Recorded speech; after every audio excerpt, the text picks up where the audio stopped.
প্রিয় উচ্চ মাধ্যমিকের শিক্ষার্থীবৃন্দ, তোমাদের সাথে আলোচনা করতে যাচ্ছি আমরা পরিমাণগত রসায়নের লেকচার নাম্বার 25। আমাদের আজকের যে আলোচনার যে বিষয়বস্তু আমরা নির্ধারণ করেছি তা হচ্ছে, প্রথমে আমরা আলোচনা করব প্রমাণ দ্রবণ নিয়ে। এরপর আমরা শেষ অংশ আলোচনা করব আমাদের টাইট্রেশন নিয়ে। এখানে যে টাইট্রেশন যে পার্টটা আছে, এটাই হচ্ছে তোমাদের কেমিস্ট্রি দ্বিতীয় পত্রের যে ব্যবহারিক যে পরীক্ষাটা হয় তার উপর ভিত্তি করে। তাহলে আমাদের টাইট্রেশন পার্টটা আমাদেরকে একটু ভালোভাবে বুঝতে হবে। তো আমরা একটু আসি আমাদের এখানে। শুরুতে আমরা যেটা জানবো আমাদের প্রমাণ দ্রবণ সম্পর্কিত। তাহলে প্রমাণ দ্রবণটা কি? যে দ্রবণের ঘনমাত্রাটা সুনির্দিষ্টভাবে জানা থাকে সেই ধরনের দ্রবণকে বলা হয় প্রমাণ দ্রবণ। এখন বুঝো, আমরা যদি একটা দ্রবণ তৈরি করি তার অবশ্যই একটা কি থাকবে, ঘনমাত্রা থাকবে, এটা আমরা জানি। কিন্তু কথা হচ্ছে, কোন একটা দ্রবণ তৈরি করার পর ওই দ্রবণের ঘনমাত্রা কি পরিবর্তন হবে নাকি হয় না? আমাদের কিছু কিছু দ্রবণ আছে যেখানকার দ্রবণের ঘনমাত্রা সময়ের সাথে সাথে তার ঘনমাত্রাটা পরিবর্তন হয়। আবার কিছু দ্রবণ আছে যে দ্রবণের ঘনমাত্রা সময়ের সাথে সাথে পরিবর্তন হয় না। এখন বুঝতে হবে যে কোন দ্রবণের ঘনমাত্রাটা পরিবর্তন হয় আর কোন দ্রবণের ঘনমাত্রাটা পরিবর্তন হয় না, সেটা আমরা আসলে কিভাবে বুঝবো? এটা নির্ভর করবে, আমাদের দুই ধরনের পদার্থ আছে। একটাকে বলা হয় প্রাইমারি স্ট্যান্ডার্ড পদার্থ এবং আরেকটি হচ্ছে আমাদের সেকেন্ডারি স্ট্যান্ডার্ড পদার্থ। প্রাইমারি স্ট্যান্ডার্ড পদার্থ থেকে যে দ্রবণটা আমরা তৈরি করব সেই দ্রবণের ঘনমাত্রা সময়ের সাথে সাথে পরিবর্তন হবে না। কিন্তু সেকেন্ডারি স্ট্যান্ডার্ড পদার্থ থেকে যে দ্রবণটা আমরা তৈরি করব সেই দ্রবণের ঘনমাত্রা সময়ের সাথে সাথে কিন্তু পরিবর্তন হয়ে যায়। এখন এই পরিবর্তন হয়ে যাওয়ার পর তার অ্যাকুরেট ঘনমাত্রাটা আমাদের জানার পর যে দ্রবণটা আমরা পাবো সেটাকে আমরা তখন প্রমাণ দ্রবণ বলতে পারি। আর যেহেতু প্রাইমারি স্ট্যান্ডার্ড পদার্থের দ্রবণের ঘনমাত্রা পরিবর্তন হয় না, তাহলে এটাকে আমরা সব সময়ের জন্য কি বলতে পারবো, প্রমাণ দ্রবণ বলতে পারবো। কারণটা কি? আমরা বলছি প্রমাণ দ্রবণ হচ্ছে সেই দ্রবণ যেই দ্রবণের ঘনমাত্রাটা আমরা নির্দিষ্টভাবে যখন আমাদের জানা থাকবে তখনই সেই অবস্থায় ওই দ্রবণটাকে আমরা আমাদের প্রমাণ দ্রবণ বলবো। তো আমরা এখানে দুটো শব্দ পেয়েছি, প্রাইমারি স্ট্যান্ডার্ড পদার্থ এবং হচ্ছে সেকেন্ডারি স্ট্যান্ডার্ড পদার্থ। আমরা সেগুলো সম্পর্কে একটু জানি। প্রথম হচ্ছে, দেখো তো প্রাইমারি স্ট্যান্ডার্ড পদার্থটা কি?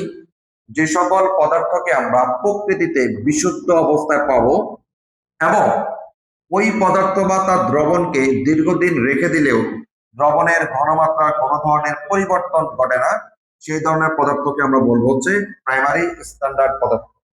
তার মানে এখান থেকে আমরা যেটা বলতে পারি যে যে পদার্থটাকে আমরা প্রকৃতিতে বিশুদ্ধ অবস্থা পাবো এবং সেখান থেকে যে দ্রবণটা আমরা তৈরি করব সেই দ্রবণের ঘনমাত্রা দীর্ঘদিন অপরিবর্তিত থাকবে এবং আমাদের তার ঘনমাত্রার কোনো ধরনের পরিবর্তন ঘটে না, তখনই সেই পদার্থটাকে আমরা বলবো হচ্ছে প্রাইমারি স্ট্যান্ডার্ড পদার্থ।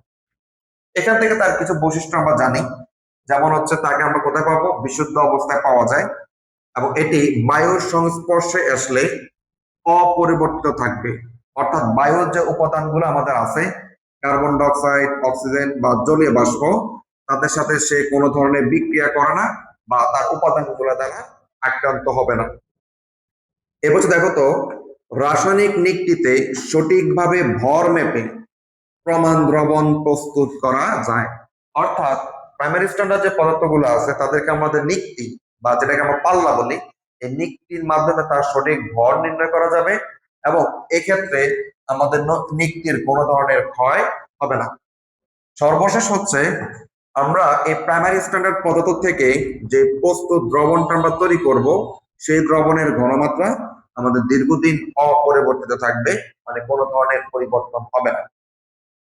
আচ্ছা, এখন এই প্রাইমারি স্ট্যান্ডার্ড পদার্থগুলো কোথায় ব্যবহার করা হয়?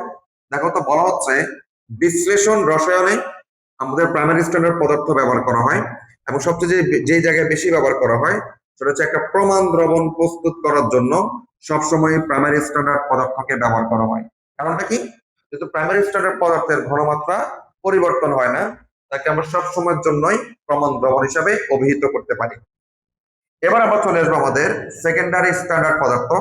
অর্থাৎ প্রাইমারি স্ট্যান্ডার্ড পদার্থের বিপরীত কাহিনীগুলো হচ্ছে আমাদের সেকেন্ডারি স্ট্যান্ডার্ড পদার্থের জন্য প্রযোজ্য।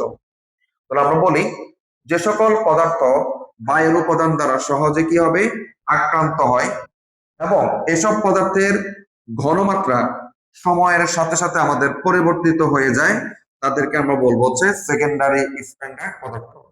অর্থাৎ যেগুলো বাইরের উপাদান দ্বারা বিক্রিয়া করে আক্রান্ত হয় এবং সেখানকার উপাদান থেকে যে দ্রবণটা আমরা পাবো, সেই দ্রবণের ঘনমাত্রা আমাদের সময়ের সাথে সাথে পরিবর্তন হয়ে যায়, সেই ধরনের পদার্থগুলোকে আমরা বলবো সেকেন্ডারি স্ট্যান্ডার্ড পদার্থ। তো সেকেন্ডারি স্ট্যান্ডার্ড পদার্থের বৈশিষ্ট্যগুলো আমরা একটু আসি। বলছে এদেরকে বিশুদ্ধ অবস্থায় পাওয়া যাবে না, এবং এদেরকে তুমি যদি সংরক্ষণ করো তাও কিন্তু সে শেষ পর্যন্ত বিশুদ্ধ থাকে না। দুই হচ্ছে বায়ুর সংস্পর্শে এসে পরিবর্তন ঘটে। অর্থাৎ বায়ুর যে উপাদানগুলো আমাদের আছে, কার্বন ডাইঅক্সাইড, অক্সিজেন বা জলীয় বাষ্প, এই উপাদানগুলো দ্বারা সেকেন্ডারি স্ট্যান্ডার্ড পদার্থ আক্রান্ত হয়। এরপর হচ্ছে রাসায়নিক নীতিতে সঠিকভাবে ভর মেপে প্রমাণ দ্রবণ প্রস্তুত করা যায় না। অর্থাৎ প্রাইমারি স্ট্যান্ডার্ড পদার্থ থেকে যেরকম আমরা নীতির সাহায্যে এই ভরটা মেপে প্রমাণ দ্রবণ প্রস্তুত করতে পারলেও সেকেন্ডারি স্ট্যান্ডার্ড পদার্থ থেকে প্রমাণ দ্রবণ প্রস্তুত করা যাবে না, এবং একই সাথে এখানে নীতির ক্ষয় হবে। এরপর আমরা দেখব প্রকৃত দ্রবণকে সংরক্ষণ করলেও দ্রবণের ঘনমাত্রা সময়ের সাথে সাথে আমাদের কি হয়ে যাবে, পরিবর্তন হয়ে যায়। এটা আমরা বলছিলাম যে সেকেন্ডারি স্ট্যান্ডার্ড পদার্থ থেকে আমাদের যে কোনো একটা দ্রবণ তৈরি করলে সেই দ্রবণের ঘনমাত্রা সময়ের সাথে সাথে পরিবর্তন হবে। আমাদের এখান থেকে একটা এমসিকিউ কোশ্চেন আসে যে কোনগুলো প্রাইমারি স্ট্যান্ডার্ড পদার্থ আর কোনগুলো সেকেন্ডারি স্ট্যান্ডার্ড পদার্থ। আমরা একটা টেকনিকের মাধ্যমে এই প্রাইমারি স্ট্যান্ডার্ড পদার্থ বা সেকেন্ডারি স্ট্যান্ডার্ড পদার্থ চেনার উপায় দেখবো। সেটা কি দেখো তো, বলছে যে সকল যৌগের আণবিক সংকেতে সি বর্ণ থাকবে, এখানে আমি সি বলছি, নট কার্বন। যে সকল যৌগের সংকেতে বা আণবিক সংকেতে সি বর্ণটা পাবো তারা সবগুলো হচ্ছে আমাদের প্রাইমারি স্ট্যান্ডার্ড পদার্থ। একটা ব্যতিক্রম আছে, সেটা হচ্ছে হাইড্রোক্লোরিক অ্যাসিড। এখানে সি বর্ণটা থাকলেও তাকে কিন্তু আমরা প্রাইমারি বলবো না, এটি হচ্ছে আমাদের সেকেন্ডারি স্ট্যান্ডার্ড পদার্থ। তাহলে আবার একটু বলছি, যে সকল যৌগের আণবিক সংকেতে আমরা সি বর্ণটা পাবো তাদেরকে আমরা বলবো প্রাইমারি স্ট্যান্ডার্ড পদার্থ। একটা ব্যতিক্রম আছে, সেটা হচ্ছে কি হাইড্রোক্লোরিক অ্যাসিড। এই হাইড্রোক্লোরিক অ্যাসিডে সি বর্ণটা থাকলেও সেটা হচ্ছে আমাদের সেকেন্ডারি স্ট্যান্ডার্ড পদার্থ। এবার আমরা এখানে একটা চার্ট দেখি। চার্টে তোমরা যদি লক্ষ্য করো যে কোনগুলো প্রাইমারি হবে কোনগুলো সেকেন্ডারি হবে। দেখো প্রাইমারি যতগুলো আমাদের প্রোডাক্ট আছে সবগুলোর মধ্যে দেখো তো সি বর্ণটা আমাদের আছে। দেখো এই যে সোডিয়াম কার্বনেট সি বর্ণ আছে, পটাশিয়াম ডাইক্রোমেট সি বর্ণটা আছে, অক্সালিক অ্যাসিড সি বর্ণটা আছে, সাকসেনিক অ্যাসিড সি বর্ণটা আছে। তাহলে যেটা এই সকল যৌগে সি বর্ণটা আমাদের আছে, এটা সবগুলো হচ্ছে আমাদের প্রাইমারি। এবার যদি সেকেন্ডারি লক্ষ্য করি, এই সকল সংকেতে দেখো কোথাও কিন্তু আমাদের সি বর্ণটা নাই। যেমন সালফুরিক অ্যাসিড বলো, পটাশিয়াম পারম্যাঙ্গানেট বলো, সোডিয়াম থায়োসালফেট বলো, এদিক থেকে আমরা যদি পটাশিয়াম হাইড্রোক্সাইড বা সোডিয়াম হাইড্রোক্সাইড বলি, এই সংকেতে কোথাও কিন্তু আমাদের সি বর্ণটা নাই। আমরা এটা সবগুলো হচ্ছে আমাদের সেকেন্ডারি। তবে আমরা একটা ব্যতিক্রম করছিলাম, যেটা ছিল হাইড্রোক্লোরিক অ্যাসিডের বেলায়, যেখানে সি বর্ণটা থাকা সত্ত্বেও এই হাইড্রোক্লোরিক অ্যাসিড হচ্ছে আমাদের সেকেন্ডারি স্ট্যান্ডার্ড পদার্থ। তো এখান থেকে আমরা খুব সহজে মনে রাখতে পারবো কোনগুলো প্রাইমারি কোনগুলো সেকেন্ডারি স্ট্যান্ডার্ড পদার্থ। এবার আমাদের যে মূল যে বিষয়বস্তুটা ছিল প্রমাণ দ্রবণ, প্রমাণ দ্রবণটা আমাদের কি সেটা নিয়ে আমরা কথা বলবো। অলমোস্ট আমরা বলছি যে কোন একটি দ্রবণের ঘনমাত্রা যখন সুনির্দিষ্টভাবে জানা থাকে তখন সেটাকে আমরা বলবো আমাদের প্রাইমারি প্রমাণ দ্রবণ, প্রমাণ দ্রবণ। কোন একটি দ্রবণের ঘনমাত্রা যখন নির্দিষ্টভাবে আমরা জানবো তখন সেই দ্রবণটাকে আমরা প্রমাণ দ্রবণ বলতে পারি। এবং এই প্রমাণ দ্রবণ আবার দুই রকম, একটাকে বলা হয় প্রাইমারি প্রমাণ দ্রবণ, আরেকটাকে বলা হয় সেকেন্ডারি প্রমাণ দ্রবণ। দেখো কখন প্রাইমারি বলবো কখন সেকেন্ডারি বলবো। আমাদের কিন্তু পদার্থ ছিল দুই রকম, একটা প্রাইমারি স্ট্যান্ডার্ড পদার্থ, একটা ছিল সেকেন্ডারি স্ট্যান্ডার্ড পদার্থ। তাহলে সেই দুটা পদার্থের উপর ভিত্তি করেই কিন্তু আমাদের প্রমাণ দ্রবণ আমাদের দুই রকম হবে, একটা হচ্ছে প্রাইমারি প্রমাণ দ্রবণ, একটা হচ্ছে আমাদের সেকেন্ডারি প্রমাণ দ্রবণ। তো আমরা একটু আসি যদি আমাদের প্রাইমারি প্রমাণ দ্রবণ কাকে বলে বা সেকেন্ডারি প্রমাণ দ্রবণ কাকে বলে আমরা যদি আসি। প্রথম হচ্ছে মনোযোগ দিয়ে একটু শুনবা, প্রাইমারি স্ট্যান্ডার্ড পদার্থ থেকে নির্দিষ্ট দ্রবকে রাসায়নিক নিক্তিতে ওজন করে একটা নির্দিষ্ট আয়তনের প্রস্তুত যে দ্রবণটা আমরা পাবো সেই দ্রবণটাকে আমরা বলবো প্রাইমারি প্রমাণ দ্রবণ। আচ্ছা, একটু বলি আমরা একটা দ্রবণ কিভাবে প্রস্তুত করি। ধরো আমি যদি তোমাকে বলি যে সোডিয়াম কার্বনেট বা সোডিয়াম ক্লোরাইডের একটা দ্রবণ তৈরি করো, আমাকে কি করতে হবে? আগে সোডিয়াম ক্লোরাইডের যে লবণটা আছে তাকে আমাদের যতটুকু আয়তনের জন্য আমরা দ্রবণটা তৈরি করব সেটার জন্য একটা ডব্লিউ মান হিসাব করতে হয়। ডব্লিউ কারণটা আমরা জানি, এস এম ভি বাই হচ্ছে কত বলতো, 1000। অর্থাৎ কত লিটার আয়তনের দ্রবণ তৈরি করব, কতটুকু ঘনমাত্রা আমরা দ্রবণ তৈরি করব, এবং যে যোগের আমাদের দ্রবণটা তৈরি করব তার একটা আণবিক ভর। ধর আমি যদি সোডিয়াম কার্বনেট বলি, তাহলে সোডিয়াম কার্বনেটের আণবিক ভর কত লিটার, কত মিলিলিটার, ধরে নিলাম 100 মিলিলিটার, তাহলে আয়তন হবে আমাদের 100 মিলিলিটার। কতটুকু ঘনমাত্রা, ধরে নিলাম আমাদের 0.1 মোলারের একটা দ্রবণ তৈরি করতে যাচ্ছি। তাহলে আমি তোমাকে বললাম যে 100 মিলিলিটারের 0.1 মোলার দ্রবণের একটা সোডিয়াম কার্বনেটের তুমি দ্রবণ তৈরি করো, তাহলে তোমার কি করতে হবে? আগে আমাদের এখান থেকে একটা ডব্লিউ মান বের করতে হবে। এই ডব্লিউ এর যে ভরটা পাবো সেটা হচ্ছে আমাদের রাসায়নিক নিক্তির মাধ্যমে আমাকে ওজন করে নিতে হবে। ওজন নেওয়া করার পর ওই যে আমাদের 100 ml এর যে দ্রবণের পাত্রটা ছিল সেখানে আমরা তাকে যুক্ত করে পানি মিশ্রিত করলেই আমাদের হচ্ছে তার একটা দ্রবণ আমরা পাবো। তো সল্ট থেকে আমরা কিভাবে দ্রবণ তৈরি করব? একটা নির্দিষ্ট আয়তনের পাত্রে যতটুকু মিলিলিটার আমাদের দ্রবণ তৈরি করব তার জন্য সম্ভাব্য আমাদের একটা ডব্লিউ এর মান বা ভর আগে রাসায়নিক নিক্তির মাধ্যমে ওজন করে নিতে হবে। নেওয়ার পর ওই লবণটাকে পাত্রে রেখে সমপরিমাণ পানি যুক্ত করলে বা নির্দিষ্ট আয়তনের পানি যুক্ত করলে আমরা হচ্ছে তার দ্রবণটা পাবো। এখন পদার্থটা যদি প্রাইমারি স্ট্যান্ডার্ড পদার্থ হয় তাহলে সেখান থেকে তুমি যে নির্দিষ্ট আয়তনের যে একটা দ্রবণ তুমি তৈরি করছো সেটাকে আমরা বলবো হচ্ছে প্রাইমারি বা মুক্ত প্রমাণ দ্রবণ। এর কারণটা কি? কারণ প্রাইমারি স্ট্যান্ডার্ড পদার্থের যে দ্রবণটা তুমি তৈরি করো সেটা যেহেতু দ্রবণের ঘনমাত্রার পরিবর্তন হবে না, ওই দ্রবণটা হবে আমাদের প্রাইমারি প্রমাণ দ্রবণ। যেমন আমি যদি তোমাকে বলি যে আমি এখান থেকে একটা দ্রবণ তৈরি করছি পটাশিয়াম ডাইক্রোমেটের, যার ঘনমাত্রা কতটুকু, 0.1 মোলার। যেহেতু পটাশিয়াম ডাইক্রোমেটে সি বর্ণটা আছে তাহলে বলতে পারি এটা একটা আমাদের হচ্ছে প্রাইমারি প্রমাণ দ্রবণ। এবং এখানে যে পদার্থটা আছে এখানে যেহেতু আমাদের একটা প্রাইমারি স্ট্যান্ডার্ড পদার্থ তাহলে তার দ্রবণের ঘনমাত্রা হবে আমাদের প্রাইমারি প্রমাণ দ্রবণ। এবার চলে আসবো আমাদের সেকেন্ডারি বা গৌণ প্রমাণ দ্রবণ। আচ্ছা, এবার কি বলা আছে দেখো তো, সেকেন্ডারি স্ট্যান্ডার্ড পদার্থ থেকে প্রস্তুত যে দ্রবণের ঘনমাত্রাটা প্রাইমারি প্রমাণ দ্রবণের সাহায্যে একটা নির্দিষ্ট প্রক্রিয়ার কথা বলছে সেটা হচ্ছে টাইট্রেশন করে। টাইট্রেশনটা কি আমরা একটু পরে পড়বো। টাইট্রেশন করে প্রকৃত ঘনমাত্রা নির্ণয় করা যায়, তখন সেই দ্রবণটাকে আমরা বলবো হচ্ছে সেকেন্ডারি বা গৌণ প্রমাণ দ্রবণ। জিনিসটাকে একটু সুন্দরভাবে মনোযোগ দিয়ে শোনো। আমরা জানি সেকেন্ডারি স্ট্যান্ডার্ড পদার্থ থেকে যে দ্রবণটা আমরা তৈরি করব তার ঘনমাত্রা কিন্তু সময়ের সাথে সাথে আমাদের পরিবর্তন হয়ে যাবে। এখন এই পরিবর্তিত হয়ে যাওয়ার পর তার অ্যাকোরেট ঘনমাত্রা যদি আমরা নির্ণয় করতে যাই তাহলে তোমাদেরকে একটা জানা দ্রবণকে ব্যবহার করতে হবে এবং একটা নির্দিষ্ট প্রক্রিয়ায় যার নাম হচ্ছে টাইট্রেশন। এই টাইট্রেশন করার পর তার প্রকৃত ঘনমাত্রা যখন আমরা নির্ণয় করব তখন ওই দ্রবণের ঘনমাত্রাটাকে আমরা বলবো হচ্ছে সেকেন্ডারি প্রমাণ দ্রবণ। তার মানে হচ্ছে সেকেন্ডারি পদার্থ দিয়ে তুমি একটা দ্রবণ তৈরি করলা, তৈরি করার পর ধরো আজকে তার একটা ঘনমাত্রা আছে আমাদের 0.1, কিন্তু আগামীকাল কিন্তু তার ঘনমাত্রা 0.1 মোলার থাকবে না। আগামীকাল তার ঘনমাত্রা কতটুকু আছে সেটা জানার জন্য তোমাকে একটা জানা দ্রবণ নিতে হবে। এই জানা দ্রবণটা হচ্ছে প্রাইমারি প্রমাণ দ্রবণ, যেহেতু তার ঘনমাত্রা পরিবর্তন হয় না। একটা জানা দ্রবণকে ব্যবহার করে একটা নির্দিষ্ট প্রক্রিয়ায় টাইট্রেশন করার পর ধরো তার ঘনমাত্রাটা তুমি পাইলে যাচ্ছে এখন পয়েন্ট আমাদের হচ্ছে কত বলতো 0.9 মোলার। তাহলে এখন আগে ছিল 0.1 মোলার, কিন্তু নতুন করে আমরা যখন তার প্রকৃত ঘনমাত্রাটা পাইলাম সেটা হচ্ছে 0.09 মোলার। এখন এই মোলারের দ্রবণটাই হচ্ছে আমাদের সেকেন্ডারি প্রমাণ দ্রবণ।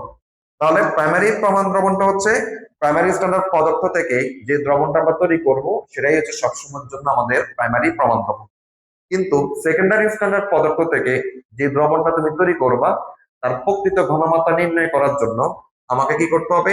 একটা জানা দ্রবণ, দ্যাট মিনস প্রাইমারি প্রমাণ দ্রবণকে ব্যবহার করে টাইট্রেশন করার পর তখন যেই নতুন ঘনমাত্রার দ্রবণটা আমরা পাবো সেটাকে আমরা বলবো সেকেন্ডারি প্রমাণ দ্রবণ। ধরো আমরা একটা উদাহরণ তোমাদেরকে দেখাচ্ছি। এখানে বলছে আমাদের যে হাইড্রোক্লোরিক অ্যাসিড একটা দ্রবণ তুমি তৈরি করছিলে 0.1 মোলার। এখন এই দ্রবণের যখন সময়ের সাথে সাথে কি হবে বলতো, এই ঘনমাত্রার পরিমাণটা আমাদের হ্রাস পাবে।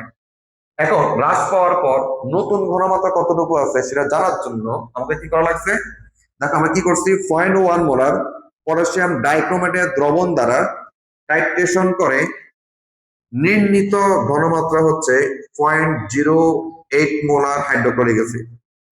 তাহলে তার একটা ঘনমাত্রা ছিল 0.1 মোলার সামথিং, কিন্তু তাকে যখন আমরা আবার একটা প্রাইমারি প্রমাণ দ্রবণ পটাশিয়াম ডাইক্রোমেটের 0.1 মোলার দ্বারা টাইট্রেশন করলাম, তখন নতুন করে আমাদের হাইড্রোক্লোরিক অ্যাসিডের ঘনমাত্রা আমাদের কত হচ্ছে, 0.08 মোলার।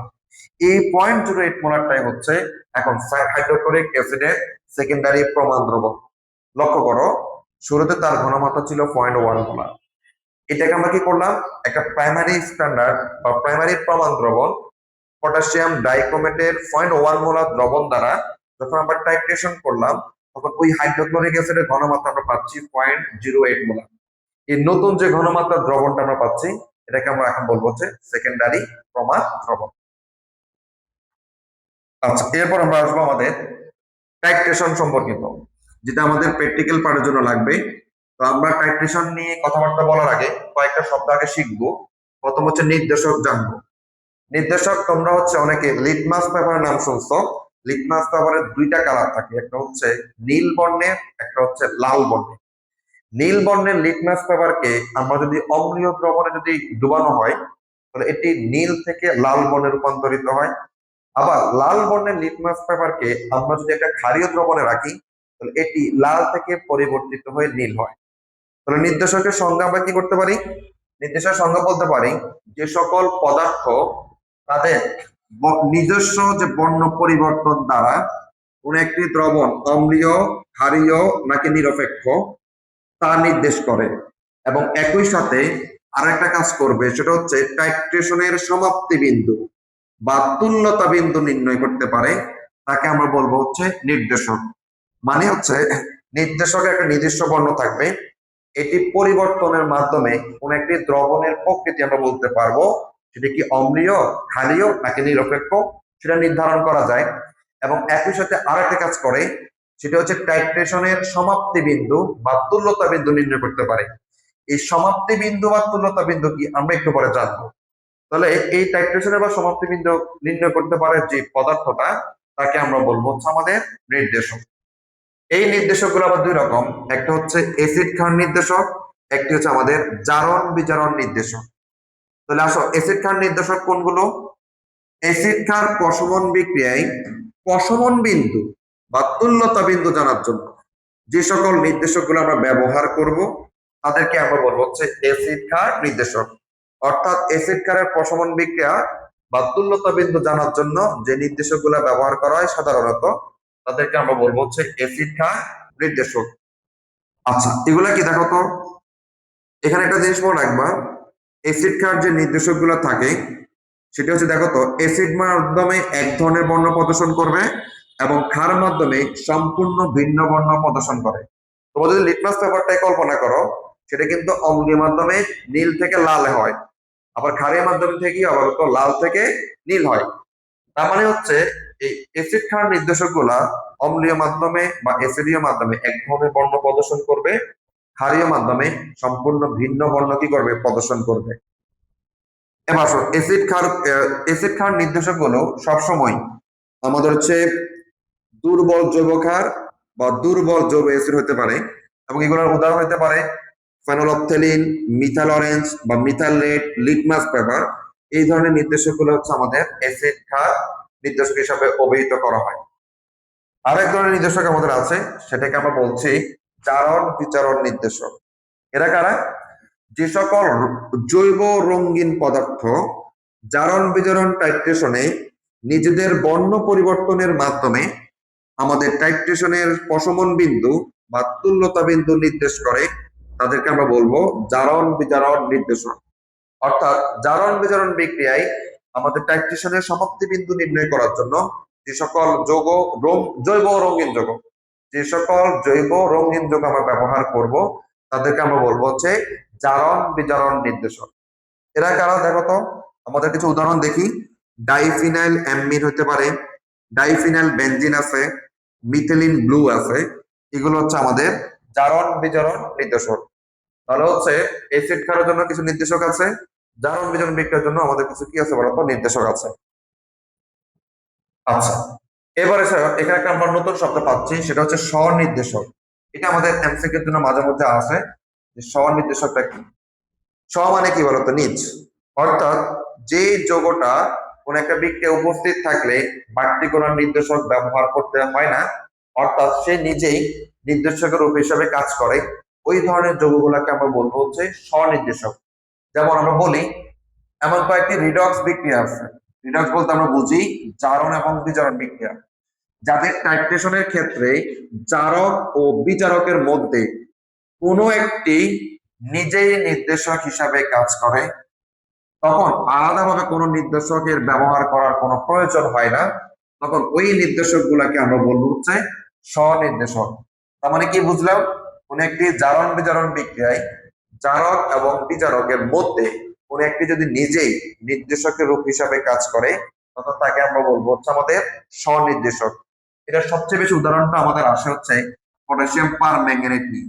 যে পটাশিয়াম পার ম্যাঙ্গানেট একটা স্বনির্দেশক রূপে কাজ করে। কিভাবে? যখন জারক পটাশিয়াম পারম্যাঙ্গানেট দ্বারা কোন একটা জারণ বিজারণ বিক্রিয়ায় টাইট্রেশন করা হয়, তখন ওই প্রশমন বিন্দুতে গিয়ে পটাশিয়াম পারম্যাঙ্গানেট তার একটা বর্ণ পরিবর্তন করে বেগুনি বর্ণ ধারণ করে। তাহলে এই বর্ণ পরিবর্তন মাধ্যমে সে টাইট্রেশনের সমাপ্তি বিন্দু নির্ণয় করে, বিদায় আমরা বলতে পারবো পটাশিয়াম পারম্যাঙ্গানেট হচ্ছে একটি স্বনির্দেশক। সোজা কথা হচ্ছে জারণ বিজারণ বিক্রিয়ায় বাহির থেকে কোনো নির্দেশক ব্যবহার না করার ফলেও কোন একটি জারক অথবা বিজারক পদার্থের মধ্যে কেউ যখন প্রশমন বিক্রিয়ায় বর্ণ পরিবর্তন করার মাধ্যমে টাইট্রেশনের সমাপ্তি বিন্দু নির্ণয় করতে পারে, তখন তাকে আমরা বলবো হচ্ছে স্বনির্দেশক। এটার উল্লেখযোগ্য একটা উদাহরণ হচ্ছে পটাশিয়াম পারম্যাঙ্গানেট। এভাবে একটা চার্ট দেখতে পারবো, সেটা হচ্ছে এখানে আমাদের অনেকগুলা নির্দেশকের নাম আছে, তাদের আবার বর্ণ পরিবর্তন আছে। অর্থাৎ অম্লীয় মাধ্যমে বা এসিডীয় মাধ্যমে কেমন বর্ণ ধারণ করে, একই সাথে ক্ষারীয় মাধ্যমে কেমন বর্ণ ধারণ করে, সেটা আমাদেরকে জানতে হবে। এবং সবচেয়ে যেটা বেশি জানতে হবে সেটা হচ্ছে প্রত্যেকটা নির্দেশকের জন্য একটা পিএইচ পরিসীমা আছে, সেটা আমাদেরকে জানতে হবে। এই পিএইচ পরিসীমার কাজটা কি? আমাদের এই টাইট্রেশন পার্ট থেকে মূলত যে পরীক্ষার প্রশ্ন আসে, সেটা হচ্ছে একটি অ্যাসিড ক্ষার প্রশমন বিক্রিয়ায় কোন ধরনের নির্দেশকটা আমরা ব্যবহার করব। তার মানে আমরা চাইলে আমাদের ইচ্ছা মতো করে কিন্তু নির্দেশক ব্যবহার করতে পারবো না, এটা নির্ভর করবে আমাদের অ্যাসিড ক্ষারের তীব্রতার উপর নির্ভর করে। এজন্য আমরা প্রত্যেকটা নির্দেশকের তাদের অ্যাসিডীয় মাধ্যমে এবং ক্ষারীয় মাধ্যমে বর্ণের পরিবর্তনটা কেমন সেটা জানবো, এবং একই সাথে তাদের পিএইচ পরিসীমাটা আমরা জানবো। তো প্রথম আমরা একটু দেখি, প্রথমটা ছিল থাইমোলথেলিন। এটি অ্যাসিডীয় মাধ্যমে বর্ণহীন, ক্ষারীয় মাধ্যমে হবে নীল, যার পিএইচ রেঞ্জটা হচ্ছে 9.4 থেকে 10.6। তারপরটা হচ্ছে দেখো তো ফেনোলফথেলিন। এটি অ্যাসিডীয় মাধ্যমে বর্ণহীন, ক্ষারীয় মাধ্যমে গোলাপি বা যেটাকে বলা যেতে পারে ম্যাজেন্টা কালার, এবং যার পিএইচ রেঞ্জটা হচ্ছে 8.2 থেকে 10। তারপর হচ্ছে থাইমোল ব্লু। এটা আবার দুই রকম হয়, একটা ক্ষারীয়, একটা হচ্ছে অম্লীয়। তো থাইমোল ব্লু অ্যাসিডীয় মাধ্যমে হলুদ, ক্ষারীয় মাধ্যমে হচ্ছে নীল, যার পিএইচ রেঞ্জটা হচ্ছে 8.0 থেকে 9.6। তারপর আমরা দেখবো হচ্ছে ক্রিসল রেড। অম্লীয় মাধ্যমে হচ্ছে হলুদ, ক্ষারীয় মাধ্যমে হচ্ছে আমাদের লাল, আর যার পিএইচ রেঞ্জটা হচ্ছে 7.2 থেকে 8.8। এরপর হচ্ছে ফেনল রেড। অ্যাসিডীয় মাধ্যমে হলুদ, ক্ষারীয় মাধ্যমে হচ্ছে লাল, পিএইচ রেঞ্জটা হচ্ছে 6.8 থেকে 8.4। এভাবে তুমি যদি বাকিগুলো দেখো, bromothymol blue, litmus, methyl red, methyl orange, এবং সর্বশেষ হচ্ছে আমাদের থাইমল ব্লু অম্লীয়টা, সবারই কিন্তু অ্যাসিড মাধ্যমে এবং ক্ষারীয় মাধ্যমে ভিন্ন ভিন্ন বর্ণ ধারণ করে। একই সাথে তাদের কিন্তু পিএইচ রেঞ্জটা আমাদেরকে জানতে হবে। তো এখানে যতগুলো নির্দেশক আছে, সবচেয়ে বেশি আমাদের নির্দেশকগুলো ব্যবহৃত হয় ফেনোলফথেলিন, তারপর হচ্ছে দেখো তো মিথাইল রেড, এবং হচ্ছে মিথাইল রেঞ্জ। এদের আমরা একই সাথে অ্যাসিডীয় মাধ্যমে বর্ণ পরিবর্তন, ক্ষারীয় মাধ্যমে বর্ণ পরিবর্তনটা দেখবো, এবং তাদের পিএইচ রেঞ্জটা আমরা জানবো। আচ্ছা, এবার আমরা আসল যে কাজটা করতে যাচ্ছি সেটা হচ্ছে টাইট্রেশন নিয়ে। আমরা বলছিলাম এটা আমাদের একটা ব্যবহারিক পার্টের কাজ। তো টাইট্রেশনটা কি অলমোস্ট আমাদের একটা ধারণা আছে। নির্দেশকের উপস্থিতিতে বিক্রিয়ায় অংশগ্রহণকারী দুটি পদার্থের মধ্যে জানা ঘনমাত্রা দ্রবণের সাহায্যে অজানা দ্রবণের ঘনমাত্রা নির্ণয় করার যে প্রক্রিয়া তাকে আমরা বলবো হচ্ছে টাইট্রেশন। খেয়াল করো, টাইট্রেশনের মূল থিমটা হচ্ছে একটা অজানা দ্রবণের ঘনমাত্রা আমরা নির্ণয় করব। এই অজানা দ্রবণের ঘনমাত্রা নির্ণয় করার জন্য আমাদেরকে দুটা জিনিস ব্যবহার করতে হবে। একটা হচ্ছে একটা নির্দিষ্ট নির্দেশক লাগবে এবং হচ্ছে একটি জানা দ্রবণ লাগবে। জানা দ্রবণ বলতে বুঝবো যে আমাদের প্রাইমারি যে প্রমাণ দ্রবণটা, যার দ্রবণের ঘনমাত্রা কিন্তু পরিবর্তন হয় না।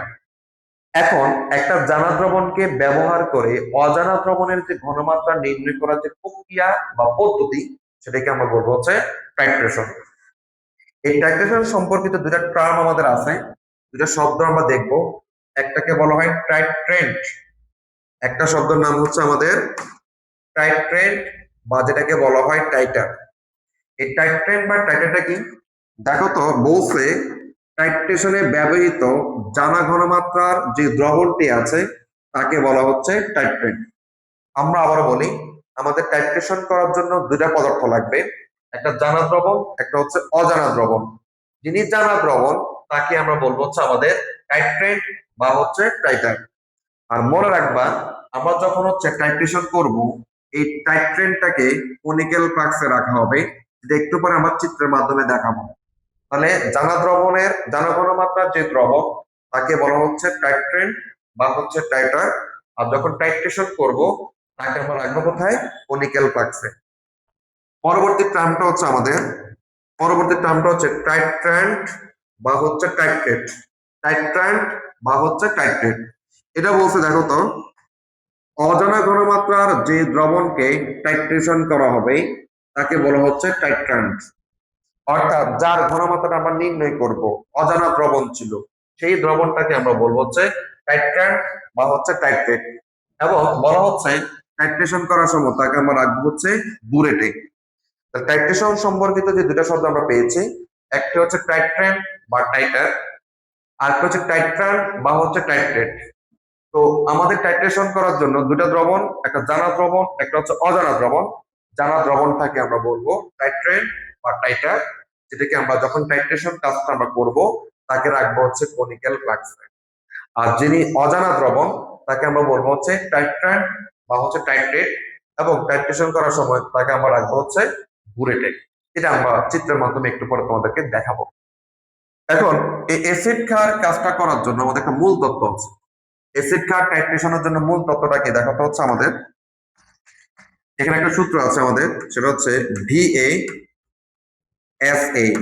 বাই হচ্ছে আমাদের NA ইকুয়াল টু হচ্ছে আমাদের VB বাই হচ্ছে আমাদের NB। এখানে দেখো তো, আমরা যদি বলি যে আমাদের এগুলোর পরিচয়গুলো যদি একটু দিই, এরা কারা?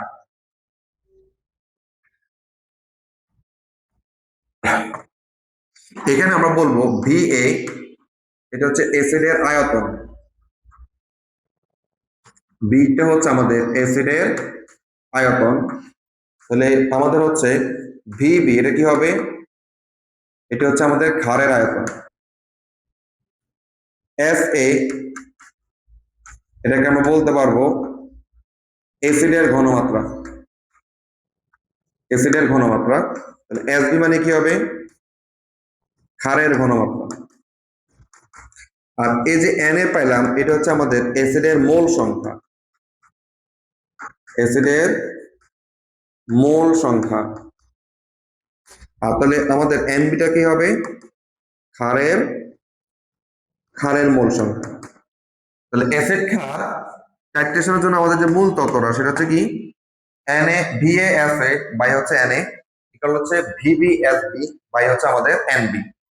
এখন এখান থেকে তুমি চাইলে এটাকে এভাবে লিখতে পারো, সেটা হচ্ছে VASA বাই হচ্ছে আমাদের VBSB ইকুয়াল টু আমরা লিখতে পারবো হচ্ছে আমাদের NA বাই হচ্ছে কত বড় তো NB। অর্থাৎ সহজ করে যদি বলি, অ্যাসিডের আয়তন ঘনমাত্রা ইকুয়াল টু হচ্ছে অ্যাসিডের মোল সংখ্যা, ক্ষারের আয়তন ঘনমাত্রা, ক্ষারের আয়তন এবং কি বলতো ঘনমাত্রা ইকুয়াল টু হচ্ছে কি বলতো ক্ষারের মোল সংখ্যা আমরা পাবো। এটা হচ্ছে অ্যাসিড ক্ষারের আমাদের মূল তত্ত্ব। যেটা দিয়ে আমরা হচ্ছে কি একটা অজানা দ্রবণের ঘনমাত্রাটা আমরা বের করি। এবার আমরা একটা উদাহরণের মাধ্যমে আমাদের টাইট্রেশন যে প্রক্রিয়াটা আছে সেটা আমরা নির্ণয় করব। এটা আমরা একটু সবাই দেখবো আমাদের টাইট্রেশন প্রক্রিয়াটা কিভাবে সম্পন্ন করা হয়। এখানে বলছে দেখো তো কি, 10 ml 0.1 মোলার সোডিয়াম কার্বনেট দ্রবণ দ্বারা হাইড্রোক্লোরিক অ্যাসিডের টাইট্রেশন দ্বারা তার প্রকৃত ঘনমাত্রা নির্ণয় করো। তো এটা আমাদের একটা প্রশ্ন। এখানে লক্ষ্য করো মূল উদ্দেশ্যটা কি, হাইড্রোক্লোরিক অ্যাসিড আমাদের প্রকৃত ঘনমাত্রা নির্ণয় করবে। কেন? হাইড্রোক্লোরিক অ্যাসিড একটা সেকেন্ডারি আমাদের হচ্ছে স্ট্যান্ডার্ড পদার্থ। তাহলে তার প্রকৃত ঘনমাত্রা নির্ণয় করার জন্য আমাদেরকে কি লাগবে? জানা দ্রবণ লাগবে। এবং সেই জানা দ্রবণটা আমাদেরকে দেওয়া আছে সোডিয়াম কার্বনেট, যার আয়তন কত ml? 10 ml, এবং যার একটা নির্দিষ্ট ঘনমাত্রা আমাদেরকে দেওয়া আছে, সেটা হচ্ছে 0.1 মোলার। এই জানা দ্রবণকে ব্যবহার করেই আমরা হচ্ছে এখন হাইড্রোক্লোরিক অ্যাসিডের একটা হচ্ছে টাইট্রেশন করার মাধ্যমে তার প্রকৃত ঘনমাত্রাটা আমরা নির্ণয় করব। তো আমরা কিভাবে কাজটা করতে পারি সেটার জন্য আমরা যদি দেখি, তোমরা জানো যে টাইট্রেশন করার জন্য আমাদের প্রথমে দুটা জিনিস লাগবে। একটা নাম হচ্ছে বুরেট, একটা নাম হচ্ছে আমাদের কনিক্যাল ফ্লাক্স। তাহলে আমরা একটু চিত্রটা একটু ড্র করি। সেটা হচ্ছে দেখো তো,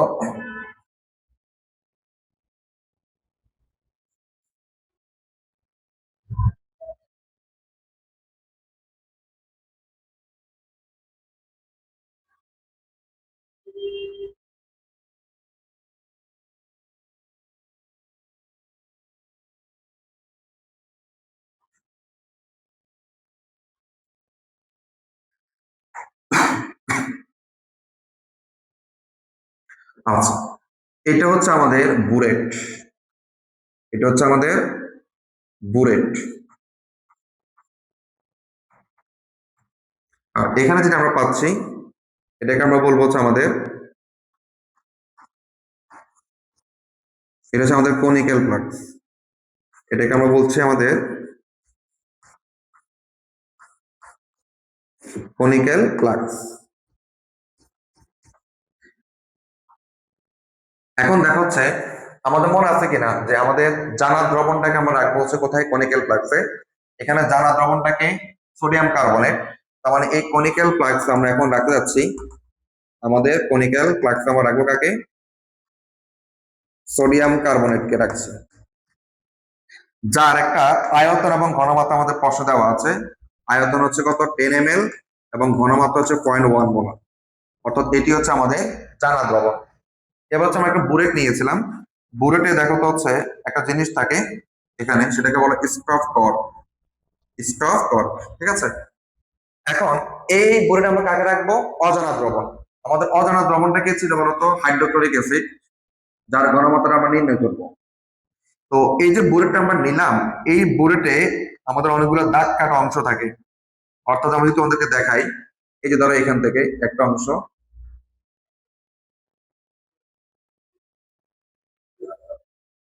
এই যে এরকম অনেকগুলো অংশ থাকে। তো এখানে যদি তোমাদেরকে মানগুলো দেখাই, দাগ কাটা অংশগুলো, এটা ধরো আমাদের 0 ml, এখানে ধরো হচ্ছে 10 ml, এটা হচ্ছে 20 ml, 30 ml, 40 ml, এখানে ধরো হচ্ছে 50 ml। তাহলে একটা বুলেট সাধারণত 50 ml এর হয়ে থাকে। আপাতত এই বুলেটটা আমাদের কেমন আছে? এখন খালি আছে। আমরা এই বুলেটে কাকে যোগ করব? যার ঘনমাত্রাটা আমরা নির্ণয় করব, অর্থাৎ হচ্ছে হাইড্রোক্লোরিক অ্যাসিড। তাহলে এটা যদি আমরা এখন হচ্ছে এখানে যদি আমরা যোগ করে দিই, তাহলে কি ঘটনাটা ঘটে দেখো তো হচ্ছে, এই যে এই পুরোটা এখন আমাদের বুলেটটা এখন হাইড্রোক্লোরিক অ্যাসিড দ্বারা কি হয়ে গেছে বলতো? পরিপূর্ণ হয়ে গেছে। ঠিক আছে, এই যে পরিপূর্ণ হয়ে গেছে। তাহলে আমরা আবার একটু দেখি চিত্রটা। প্রথম হচ্ছে আমাদের একটা বুলেট নেওয়া হয়েছে, একটা কনিক্যাল ফ্লাক্স নেওয়া হয়েছে। বুলেটে আমাদের কি থাকবে? অজানা দ্রবণ, যে দ্রবণের ঘনমাত্রাটা আমরা নির্ণয় করব, দ্যাট মিন্স হচ্ছে হাইড্রোক্লোরিক অ্যাসিড বুলেটে নেওয়া হয়েছে। আর কনিক্যাল ফ্লাক্স আমরা কাকে নিব? যে দ্রবণটার ঘনমাত্রা হচ্ছে জানা, তাহলে সেটাকে সোডিয়াম কার্বনেট, যার আয়তনের মানটা আমরা জানি, ঘনমাত্রা মানটা আমরা জানি। আচ্ছা, এবার হচ্ছে আমাদের এই কাজটুকু করার জন্য আমাদের একটা নির্দেশক ব্যবহার করতে হবে। তাহলে আমরা হচ্ছে যে অনেকগুলো নির্দেশকের নাম শুনছিলাম, সেখান থেকে আমরা একটা নির্দেশক আমরা ব্যবহার করব, যেটা আমরা মিশ্রিত করব কোথায়? Conical flux. তো নির্দেশক আমরা সাধারণত 2 থেকে 3 ফোঁটা তুমি হচ্ছে এই কনিক্যাল ফ্লাক্সে অ্যাড করবা।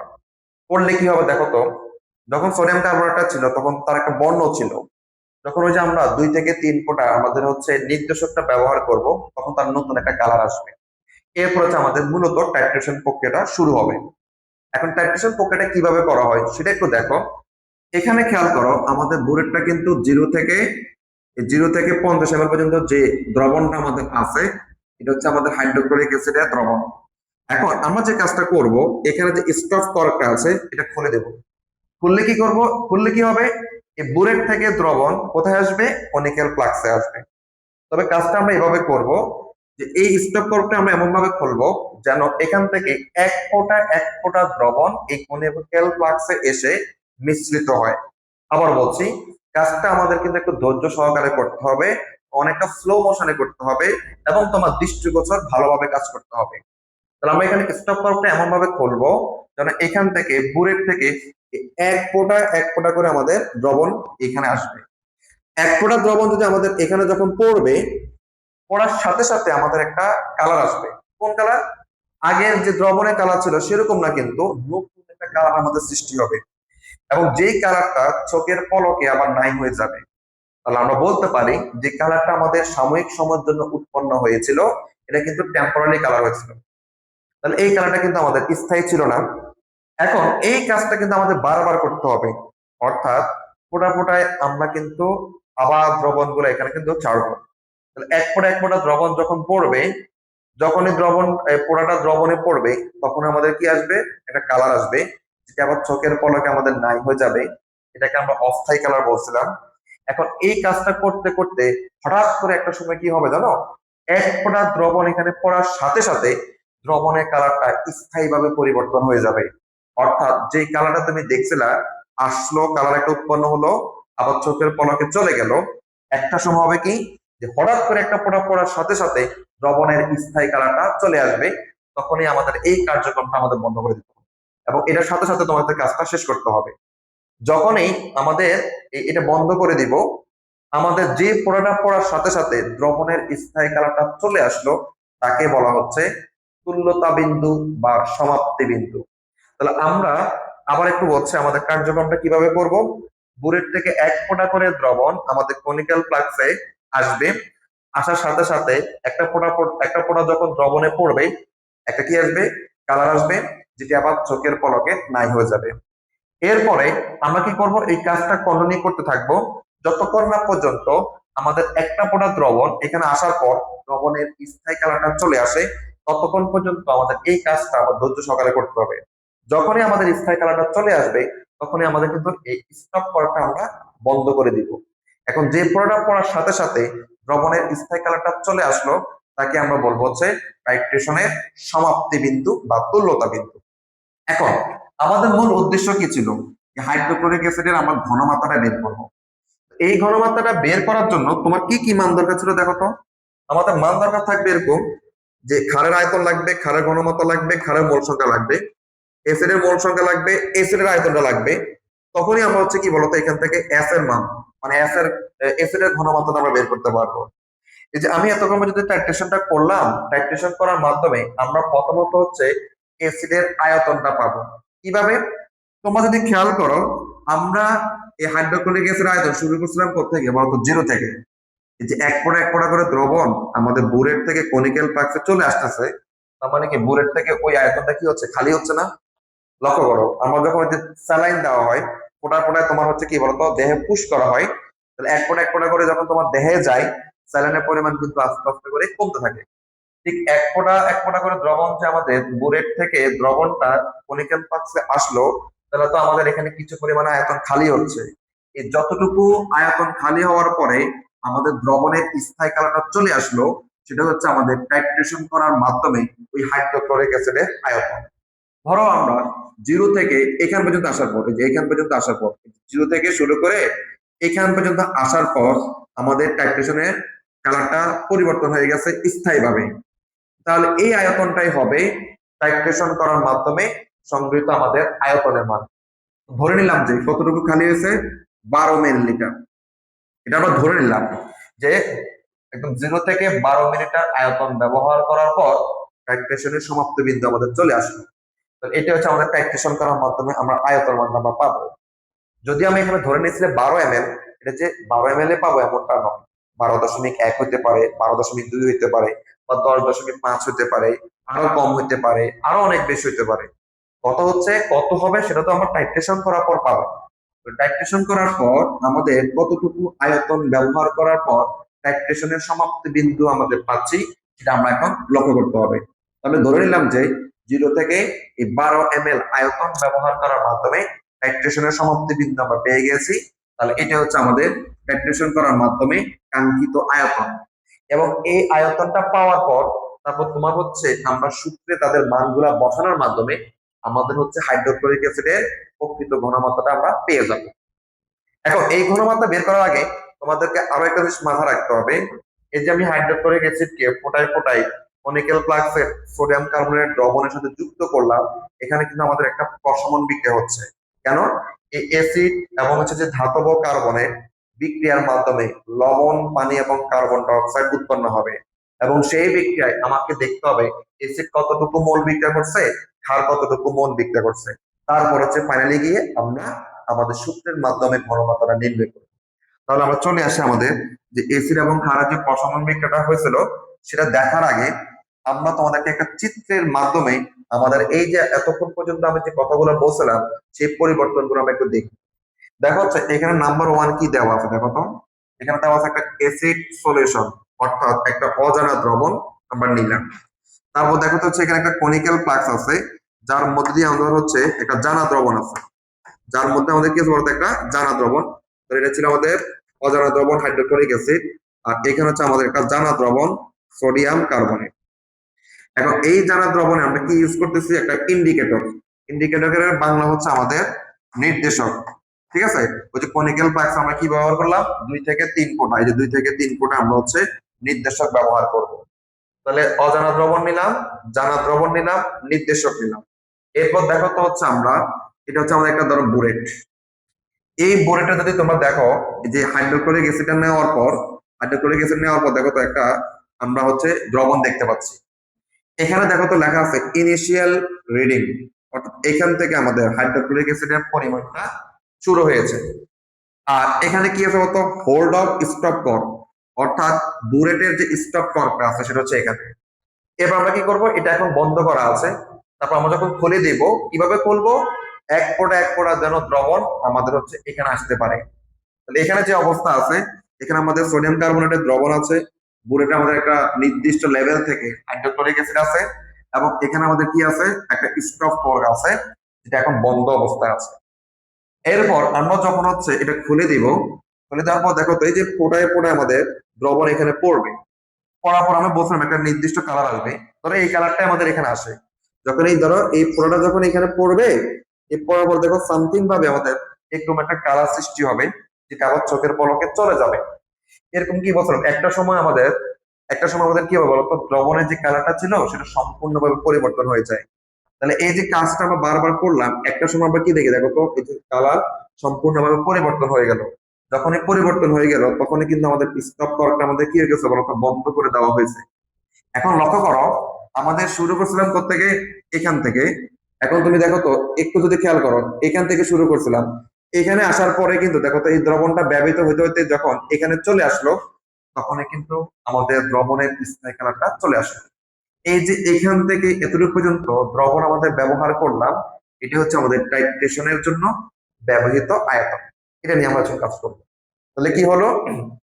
একটা অজানা দ্রবণ হাইড্রোক্লোরিক অ্যাসিড নিয়েছিলাম, এবার হচ্ছে কনিক্যাল ফ্লাক্স আমাদের একটা জানা দ্রবণ সোডিয়াম কার্বনেট নিয়েছিলাম, সেখানে একটা ইন্ডিকেটর বা নির্দেশক আমরা 2 থেকে 3 ফোঁটা যুক্ত করলে একটা নির্দিষ্ট কালারের দ্রবণ হবে। তারপর আমরা কি করব? বুলেট থেকে দ্রবণটা আমরা হচ্ছে কি করব? কনিক্যাল ফ্লাক্সে মিশ্রিত করব। কিভাবে? স্টপ করাটা খুলে দিয়ে ফোটায় ফোটায় আমরা দ্রবণটা এখানে ছাড়বো। একই সাথে তাদের বর্ণ পরিবর্তনটা আমরা দৃষ্টিগোচর করবো। তো এখানে কি হবে? এক ফোঁটা দ্রবণ পড়ার সাথে সাথে ধরো হচ্ছে এই কালারেরই এখানে একটা দ্রবণ কালার সৃষ্টি হবে, দেন আবার এটা চলে যাবে। এরপর এই ফোঁটা ফোঁটা পড়তে পড়তে যখন এই দ্রবণের কালারটা এরকম স্থায়ী চলে আসবে, তখনই আমাদের টাইট্রেশনের কাজটা আমরা শেষ করবো। শেষ করার পর আমরা দেখবো শুরু থেকে যে লেভেল থেকে আমরা শুরু করছিলাম, আমাদের কতটুকু আয়তন ব্যবহার করার পর আমাদের স্থায়ী কালারটা আসলো, সেটা আমরা এখন নির্ণয় করব। সেই নিম্নলিখিত আয়তন নিয়ে ক্যালকুলেশন করার মাধ্যমে প্রকৃত ঘনমাত্রাটা পাওয়া যাবে। তো আমরা কাকে নিয়ে টাইট্রেশন করছিলাম বলতো? হাইড্রোক্লোরিক অ্যাসিড এবং সোডিয়াম কার্বনেট নিয়ে আমরা টাইট্রেশন করছিলাম। তো বলছিলাম তাদের মধ্যে একটা কি বিক্রিয়া ঘটবে? প্রশমন বিক্রিয়া আমাদের ঘটবে। সেই প্রশমন বিক্রিয়ার অবস্থাটা কি আমরা একটু দেখি। এখানে ছিল আমাদের হাইড্রোক্লোরিক অ্যাসিড যোগ হচ্ছে সোডিয়াম কার্বনেট। এই দুজনের বিক্রিয়া আমাদের কি উৎপন্ন হয় বলতো? লবণ, পানি এবং হচ্ছে কার্বন ডাইঅক্সাইড। কারণ আমরা জানি অ্যাসিড যোগ ধাতব কার্বনেট লবণ, পানি এবং কার্বন ডাইঅক্সাইড উৎপন্ন হবে। লবণটা হচ্ছে সোডিয়াম ক্লোরাইড যোগ হচ্ছে পানি এবং বাড়তি উৎপন্ন হবে কি আমাদের কার্বন ডাইঅক্সাইড। এই বিক্রিয়াটাকে তোমার কি করতে হবে? সমতা করতে হবে। করো। তাহলে আমাদের এখানে যেহেতু সোডিয়াম দুইটা আছে, তাহলে সোডিয়াম ক্লোরাইডকে আমরা 2 দ্বারা গুণ করব। গুণ করলে আমাদের ক্লোরিন পরমাণুর সংখ্যা আবার কতগুলো হয়? 2টা। এই জন্য শেষ পর্যন্ত হাইড্রোক্লোরিক অ্যাসিডকে আমরা 2 দ্বারা গুণ করব। গুণ করলে আমাদের দেখতে পাই যে এখান থেকে হাইড্রোক্লোরিক অ্যাসিড কত মোল পাচ্ছি? 2 মোল। এবং সোডিয়াম কার্বন কত মোল? 1 মোল।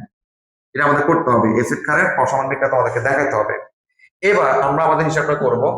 আমরা যদি আমাদের সূত্রটা চলে আসি, V1S1 বাই হচ্ছে V2S2 ইকুয়াল, তাহলে কি লিখতে পারবো? N1 বাই হচ্ছে N2। অর্থাৎ V1S1টাকে আমরা ধরে নিব আমাদের জানা দ্রবণ। দ্যাট মিন্স এটা হচ্ছে সোডিয়াম কার্বনেটের আয়তন এবং ঘনমাত্রার মান। তাহলে এই N1টা কি হবে? সোডিয়াম কার্বনেটের মোল সংখ্যা। আর V2S2টা হচ্ছে আমাদের হাইড্রোক্লোরিক অ্যাসিডের আয়তন এবং ঘনমাত্রা, এবং N2টা হচ্ছে ওই হাইড্রোক্লোরিক অ্যাসিডের কি সংখ্যা? মোল সংখ্যা।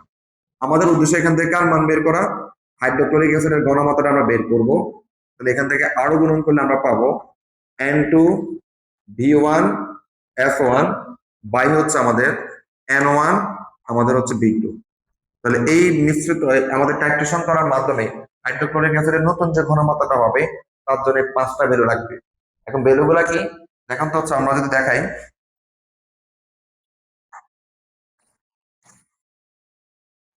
দেখেন ভ্যালুগুলা কি হবে। প্রথমত হচ্ছে আমাদের V1, এটা হচ্ছে সোডিয়াম কার্বনেটের যে আয়তনটা ছিল জানা দ্রবণ 10 ml, এবং তার S1 হচ্ছে ঘনমাত্রা, সেটা আমরা জানি 0.1 মোলার। এটা কার জন্য? এটা হচ্ছে সোডিয়াম কার্বনেটের যে আয়তন এবং যে সোডিয়াম কার্বনেটের যে ঘনমাত্রা, সেটা হচ্ছে আমাদের এই দুটা V1S1।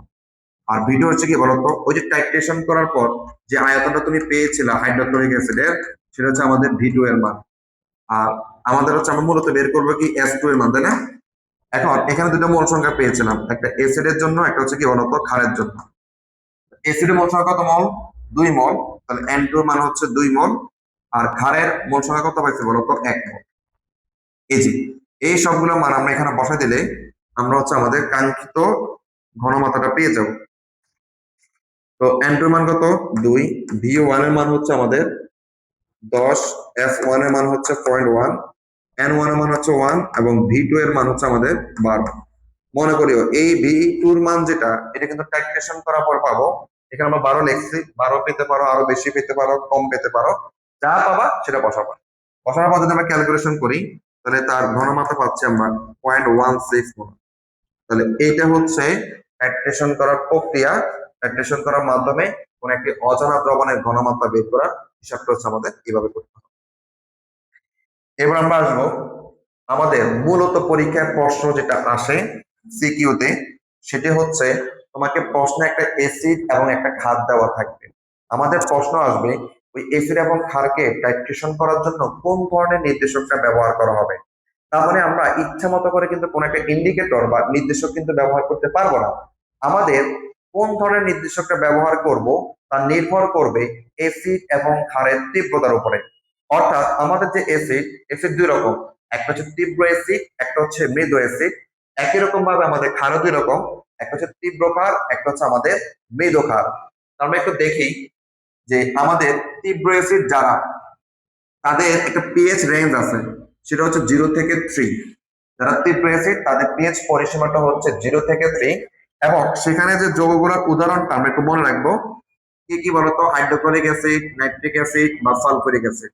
এই অ্যাসিড গুলো হচ্ছে তীব্র অ্যাসিড, যাদের পিএইচ মানটা মনে রাখবো 0 থেকে 3। এরপর আমরা দেখবো হচ্ছে মৃদু অ্যাসিড। মৃদু অ্যাসিড গুলা কোনগুলা? Methanoic acid, ethanoic acid, oxalic acid. এটা আরেকটা সংকেত আছে, আমরা এইভাবেও লিখতে পারি H2C2O4। এই অক্সালিক অ্যাসিড, তাহলে এই যে অ্যাসিড গুলো আছে এগুলাকে আমরা বলবো হচ্ছে মৃদু অ্যাসিড। যাদের পিএইচ রেঞ্জটা হচ্ছে 3 থেকে 7। এবার আসবো আমাদের মৃদু ক্ষার। মৃদু ক্ষারের পিএইচ রেঞ্জটা হচ্ছে 7 থেকে 11, এবং এখানে যে যৌগগুলো আছে অ্যামোনিয়াম হাইড্রোক্সাইড বলো, অ্যামোনিয়া বলো বা সোডিয়াম কার্বনেট, এই ধরনের ক্ষারগুলোকে আমরা বলবো মৃদু ক্ষার, যাদের পিএইচ রেঞ্জ হচ্ছে 7 থেকে 11। সর্বশেষ দেখবো হচ্ছে তীব্র ক্ষার। তীব্র ক্ষারের পিএইচ পরিসীমা হচ্ছে 11 থেকে 14, এবং এখানে যে যৌগগুলো আছে sodium hydroxide, potassium hydroxide, magnesium hydroxide বা হচ্ছে ক্যালসিয়াম হাইড্রোক্সাইড, এই যৌগগুলোকে বলবো হচ্ছে আমাদের তীব্র ক্ষার। তাহলে তোমাদেরকে দুইটা জিনিস মনে রাখতে হবে, তীব্র অ্যাসিড এবং মৃদু অ্যাসিডের পিএইচ পরিসীমা কত এবং সেখানকার যৌগগুলোকে। একই রকম ভাবে তীব্র ক্ষার এবং মৃদু ক্ষারের পিএইচ পরিসীমা জানতে হবে এবং সেখানকার যৌগগুলো তোমাকে জানতে হবে। কেন?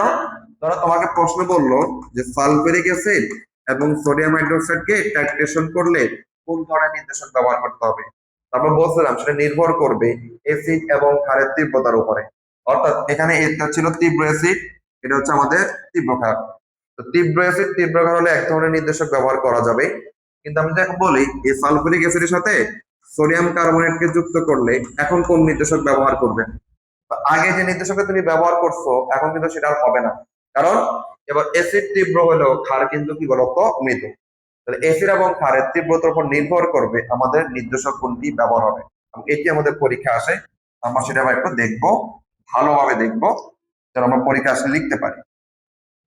শুরু করি আমাদের হচ্ছে যে যে টপিকটা আমাদের আছে সেটা কি, যে অ্যাসিড ক্ষার টাইট্রেশনে উপযুক্ত নির্দেশক নির্ণয় করো। এখানে নরমালি আমাদের 4 ধরনের কেস হবে এবং বেসিক্যালি 3 ধরনের টাইপ থেকে আমাদের কোশ্চেন হয়।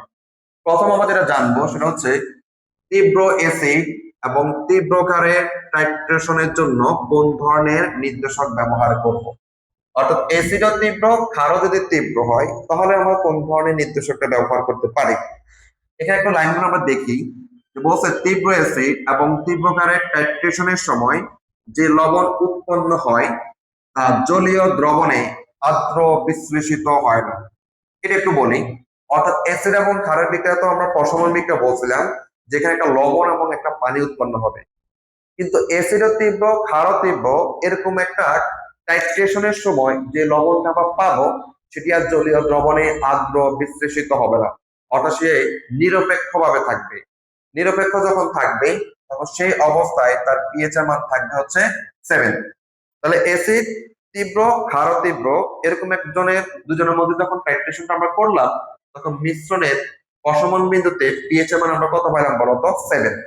আচ্ছা, এখন মিশ্রণে যদি পিএইচ এর মান 7 এ থাকে তখন সেই দ্রবণটাকে আমরা বলবো হচ্ছে নিরপেক্ষ দ্রবণ। এখন ওই অবস্থায় আমরা যদি সামান্য পরিমাণ তীব্র অ্যাসিড অথবা তীব্র ক্ষার যখন যোগ করলেই বলছে পিএইচ এর মান ব্যাপকভাবে হয় বাড়ে না হলে কমে। এটা মানে কি? দেখো, আমাদের এখন নিরপেক্ষ দ্রবণ আছে পিএইচ এর মান, আমরা যদি এখানে সামান্য পরিমাণ তীব্র অ্যাসিড যোগ করে দিই তাহলে কিন্তু তার পিএইচ এর মানটা আর 7 থেকে, পিএইচ এর মানটা 7 থেকে অনেক কমে 0 থেকে 3 এর মধ্যে চলে আসবে। আমি আবার বলছি, দ্রবণটার পিএইচ কত ছিল? 7। সামান্য তীব্র অ্যাসিড যোগ করার সাথে সাথে পিএইচ এর মানটা এক লাফে কমে কত চলে আসবে? 0 থেকে 3 এর মধ্যে চলে আসবে। আর যদি আমাদের এখানে তীব্র ক্ষার যোগ করা হয় তাহলে পিএইচ এর মান 7 থেকে বৃদ্ধি পেয়ে 11 থেকে 14 এর মধ্যে চলে আসবে। তার মানে কমলেও অনেক কমতেছে, বাড়লে আবার কি বলতো অনেক বাড়তেছে। এজন্য বলছে যে এখানে তুল্যতা বিন্দুতে সামান্য তীব্র অ্যাসিড বা তীব্র ক্ষার যোগ করলে পিএইচ এর মান ব্যাপকভাবে বাড়ে অথবা কমে, এবং সেখানে আমাদের একটা পিএইচ পরিসর সৃষ্টি হয়, সেটা হচ্ছে 3 থেকে 11। এখন এই যে আমাদের পিএইচ এর পরিসরটা 3 থেকে আমরা 11 পাইলাম, এই পরিসরে আমাদের যে কোনো নির্দেশক আমাদের কার্যকরী। এজন্য বলছে তীব্র অ্যাসিড এবং তীব্র ক্ষারের টাইট্রেশনের সময় আমরা যে কোনো নির্দেশক ব্যবহার করতে পারবো। আমরা আবার একটু বলি, একটু মনে রাখবা, অ্যাসিডও তীব্র ক্ষারও যদি তীব্র হয় তাহলে আমাদের যে কোনো নির্দেশক আমরা ব্যবহার করতে পারবো। কারণটা কি? তীব্র অ্যাসিড এবং তীব্র ক্ষারের টাইট্রেশনের সময় যে লবণটা আমরা পাবো সেটা নরমালি জলীয় দ্রবণে আর্দ্র বিশ্লেষিত হয় না। যদি না হয় তাহলে ওই অবস্থায় তার পিএইচ এর মান 7 থাকে। এখন আমরা যদি ওই দ্রবণে সামান্য পরিমাণ অ্যাসিড যোগ করি তাহলে পিএইচ এর মান অনেক কমে যাবে, আর যদি সামান্য পরিমাণ খাদ যোগ করি তাহলে পিএইচ এর মান অনেক বৃদ্ধি পেয়ে যাবে। পিএইচ এর মান যখন অনেক বৃদ্ধি পাবে বা অনেক কমে যাবে, তখন সেই অবস্থায় ওই পিএইচ পরিসরটা কতটুকু থাকবে? 3 থেকে কত বলতো 11। এবং এই রেঞ্জে আমরা আমাদের যতগুলো নির্দেশক দেখাইছিলাম সবগুলো তুমি ইউজ করতে পারবা। তার মানে মধ্যগতা হচ্ছে তীব্র অ্যাসিড এবং তীব্র ক্ষারের টাইট্রেশনে যে কোনো নির্দেশক কার্যকর। এখন পরীক্ষা আসলে আমাদেরকে এটা একটা গ্রাফিক্যালি তোমাদেরকে দেখাতে হবে। এই গ্রাফটা সবাই একটু দেখবো, একটা গ্রাফ শিখলে আমরা বাকিগুলোর জন্য সহজে বুঝে ফেলতে পারবো। তো আমরা একটু আসি গ্রাফটা আমরা কিভাবে দেখবো। দেখেন,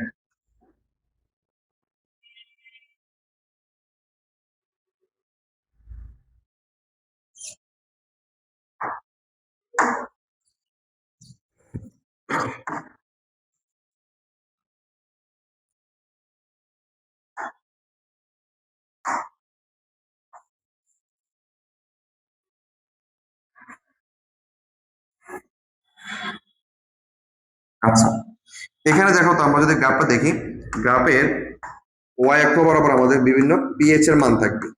আমরা জানি পিএইচ এর মান কত থেকে কত থাকে বলতো? 0 থেকে 14। আমি সেটা একটু দেখি। প্রথম বছর দেখো তো 0,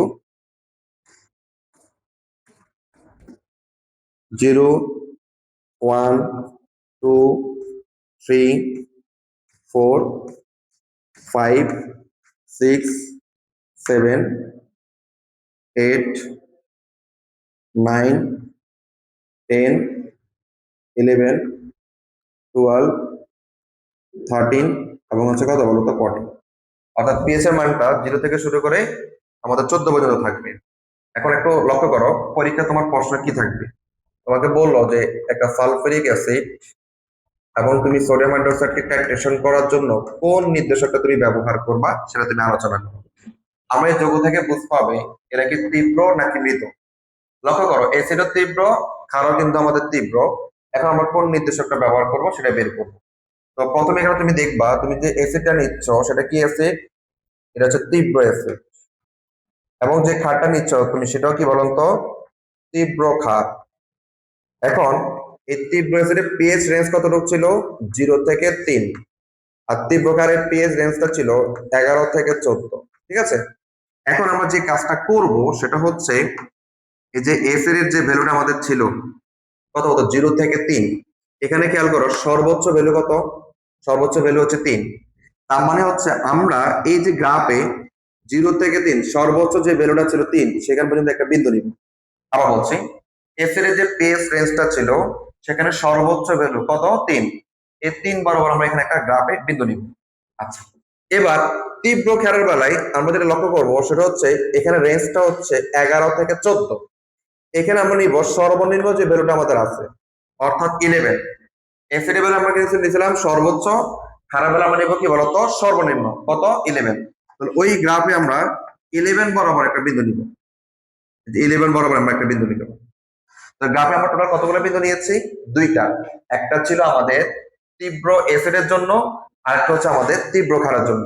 প্রথম যে বিন্দুটা আমরা পেয়েছিলাম তীব্র অ্যাসিডের সর্বোচ্চ যে রেঞ্জটা ছিল ভ্যালু কত? 3। এই 3 বরাবর আমরা একটা বিন্দু নিব। আর ক্ষারের আমরা বলছিলাম সেখানে যে পিএইচ রেঞ্জটা থাকবে তার সর্বনিম্ন ভ্যালু বরাবর আমরা একটা বিন্দু নিব। এখন এই এই যে বিন্দুটা আমরা পেয়েছিলাম সেটা কার জন্য বলুন তো? এটা ছিল আমাদের তীব্র অ্যাসিডের জন্য। আর এখানে যে বিন্দুটা সেটা হচ্ছে কি বলতো? তীব্র ক্ষারের জন্য। ওকে, এখন তোমরা যেটা লক্ষ্য করবা সেটা হচ্ছে অ্যাসিডের রেঞ্জটা শুরু হয়েছে কোথা থেকে? 0 থেকে, শেষ কোথায়? 3 তে। এখন এই যে 0 থেকে আমরা 3 এর কাছে যাব কার্বাগারে। এই যে দেখেন কার্বাগারে 0 থেকে শুরু করে কার্বে কার কাছে আসবো? সর্বোচ্চ 3 পর্যন্ত। এরপর আমরা তীব্র ক্ষারবেলা যদি দেখি তার রেঞ্জটা শুরু হচ্ছে 11 থেকে, শেষ হয়েছে কত বলতো? 14 তে। তার মানে হচ্ছে এখন আমরা এই 11 থেকে শুরু করে 14 পর্যন্ত কারবাগারে আমাদের রেখাটা নিয়ে যাব। 11 থেকে শুরু করে এই যে 14 পর্যন্ত। ঠিক আছে, আমরা একটু বলছি এখানে তুমি দুটা রেখা পেয়েছো।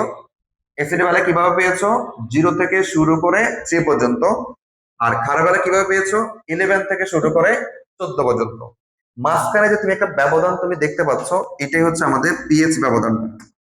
এটা হচ্ছে আমাদের কি বলতো? পিএইচ ব্যবধানটা। এটা একটু বোল্ড করে দিবা। এই যে এখানে এই যে রেখাটা।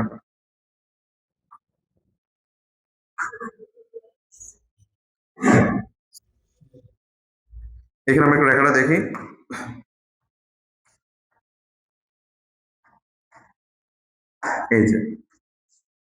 এই যে এইখানে যে রেখাটা তুমি পাচ্ছ, এটা হচ্ছে আমাদের কি বলতো পিএইচ এর ব্যবধানটা, যেটা আমরা একটু আগে বলছিলাম যে আমাদের এই যে দেখেন পিএইচ পরিসরটা কতটুকু হবে, 3 থেকে কত বলতো 11 এর মধ্যে হবে। তাহলে এই যে ব্যবধানটা আমরা পেয়েছি 3 থেকে কত বলতো 11 এর মধ্যে, তার মানে হচ্ছে এই রেঞ্জের মধ্যে আমরা কোন ধরনের নির্দেশকটা ব্যবহার করতে পারি, সেটা হচ্ছে আসল কথা। আমাদের কোন ধরনের নির্দেশকটা ব্যবহার আমরা করবো সেটা দেখবো। আসলে 3 থেকে আমাদের বলছে 11 এর মধ্যে আমরা যে কোনো নির্দেশক আমাদের কি হয় বলতো কার্যকর হয়। তাহলে এই সীমার মধ্যে আমরা বলতে পারবো আমাদের যে কোনো নির্দেশক কার্যকর। তার মানে এসিডের তীব্র ক্ষার যদি তীব্র হয়, আমরা হচ্ছে আমাদের পিএইচ এর ব্যবধানটা পাচ্ছি 3 থেকে 11 এর মধ্যে, সেখানে যে কোনো নির্দেশক ব্যবহার করা যায়। আর এখান থেকে আমাদের এমসিকিউ একটা জিনিস আসে যে এখানে প্রশমন বিন্দুটা কোথায় হবে। এখানে প্রশমন বিন্দুটা হচ্ছে যেখানে পিএইচ এর মান 7 হয়, এখানে আমাদের প্রশমন বিন্দুটা আমরা পাবো। এটা একটু মনে রাখবা যে তীব্র অ্যাসিড এবং তীব্র ক্ষারের প্রশমন বিন্দুর জন্য পিএইচ এর মানটা হচ্ছে আমাদের 7। ঠিক আছে, তাহলে তোমার পরীক্ষা আসলে এভাবে লিখে এবং গ্রাফের মাধ্যমে তোমাদেরকে দেখাতে হবে। এবার আমরা সেকেন্ড আমাদের উদাহরণটা দেখব। এবার হচ্ছে আমাদের মৃদু মৃদু অ্যাসিড এবং হচ্ছে তীব্র ক্ষারের টাইট্রেশন। পরীক্ষা কিন্তু তোমাদেরকে এইভাবে বলে দেওয়া থাকবে না, তোমাদেরকে সংকেত দেওয়া থাকবে এবং সংকেত দেখে তোমাকে বুঝতে হবে কোন ধরনের ফর্মুলার মধ্যে আমাদের পড়ছে। আমি একটু বলি, আমাদের হচ্ছে মৃদু অ্যাসিড এবং হচ্ছে তীব্র ক্ষারের যে টাইট্রেশন, সেটার আসলে ঘটনাটা কেমন হয়। দেখো বলছে মৃদু অ্যাসিড এবং তীব্র ক্ষারের টাইট্রেশনের সময় আমরা যে লবণটা পাবো তা আর্দ্র বিশ্লেষিত হয়ে প্রশমন বিক্রিয়ায় তুল্যতা বিন্দুতে পিএইচ এর মান 7 এর উপরে অর্থাৎ 8.0 থেকে 11.0 হয়ে থাকে। এর কারণটা কি?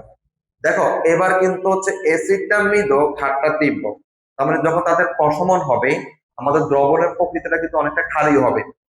এখন ক্ষারীয় যখন হয় তখন কিন্তু পিএইচ এর মানটা 7 অপেক্ষা কোথায় থাকবে বলতো বেশি থাকবে, এবং সেই রেঞ্জটা আমরা পাবো 8 থেকে কত বলতো 11। এই 8 থেকে 11 মধ্যে আমরা দুই ধরনের নির্দেশকটা ইউজ করতে পারি। একটা হচ্ছে দেখো তো থাইমলথ্যালিন, আর একটা হচ্ছে আমাদের ফেনলফথ্যালিন। এর কারণটা কি? থাইমলথ্যালিনের পিএইচ যে রেঞ্জটা আছে 9.4 থেকে 10.6, এবং ফেনলফথ্যালিনের যে পিএইচ রেঞ্জটা আছে 8.2 থেকে 10.0, এই দুটা পরিসরে কিন্তু আমাদের এই মানের ভিতর আছে। এজন্য অ্যাসিড মৃদু ক্ষার যখন তীব্র হবে তখন আমরা থাইমলথ্যালিন অথবা ফেনলফথ্যালিন ব্যবহার করতে পারবো। সবচেয়ে বেশি ব্যবহার করা হয় আমাদের ফেনলফথ্যালিন।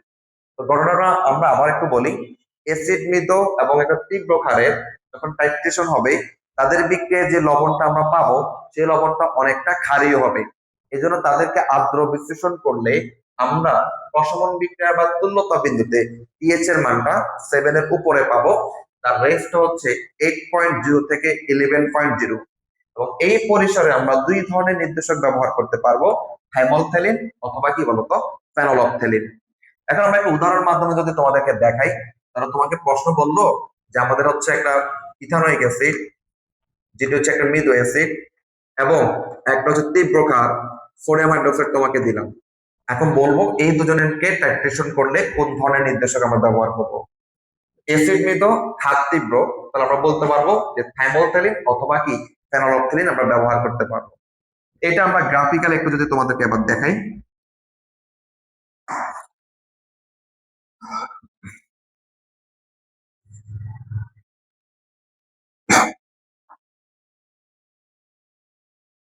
তাহলে এখানে আমাদের অনেকগুলা পিএইচ মান আছে।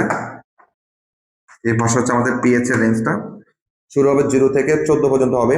0, 1, 2, 3, 4, 5, 6, 7, 8, 9, 10, 11, 12, 13 এবং হচ্ছে 14। তাহলে পিএইচ এর মানটা পাইলাম 0 থেকে 14। এখন আমাদের যে মূল কাজ সেটা দেখো তো হচ্ছে আমাদের অ্যাসিডটা কেমন, মৃদু অ্যাসিড, ক্ষারটা কেমন, তীব্র ক্ষার।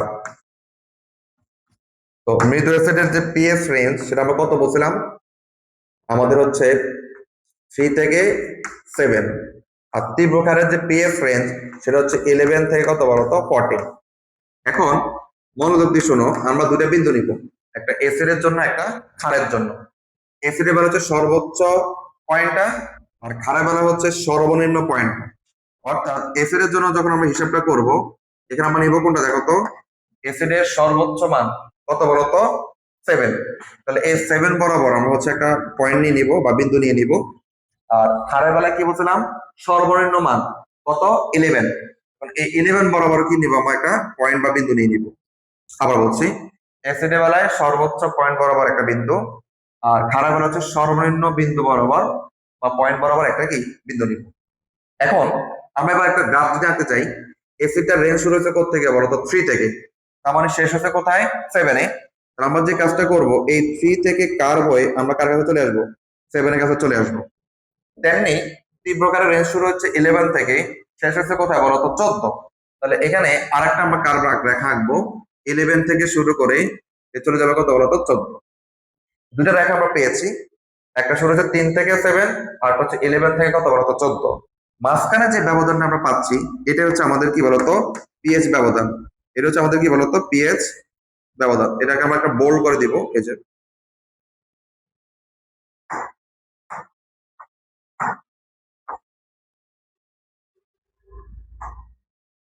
এই যে দেখো, এই যে এখন হচ্ছে আমাদের এই অংশটা কি হবে বলতো, পিএইচটা আমাদের পরিবর্তন হবে।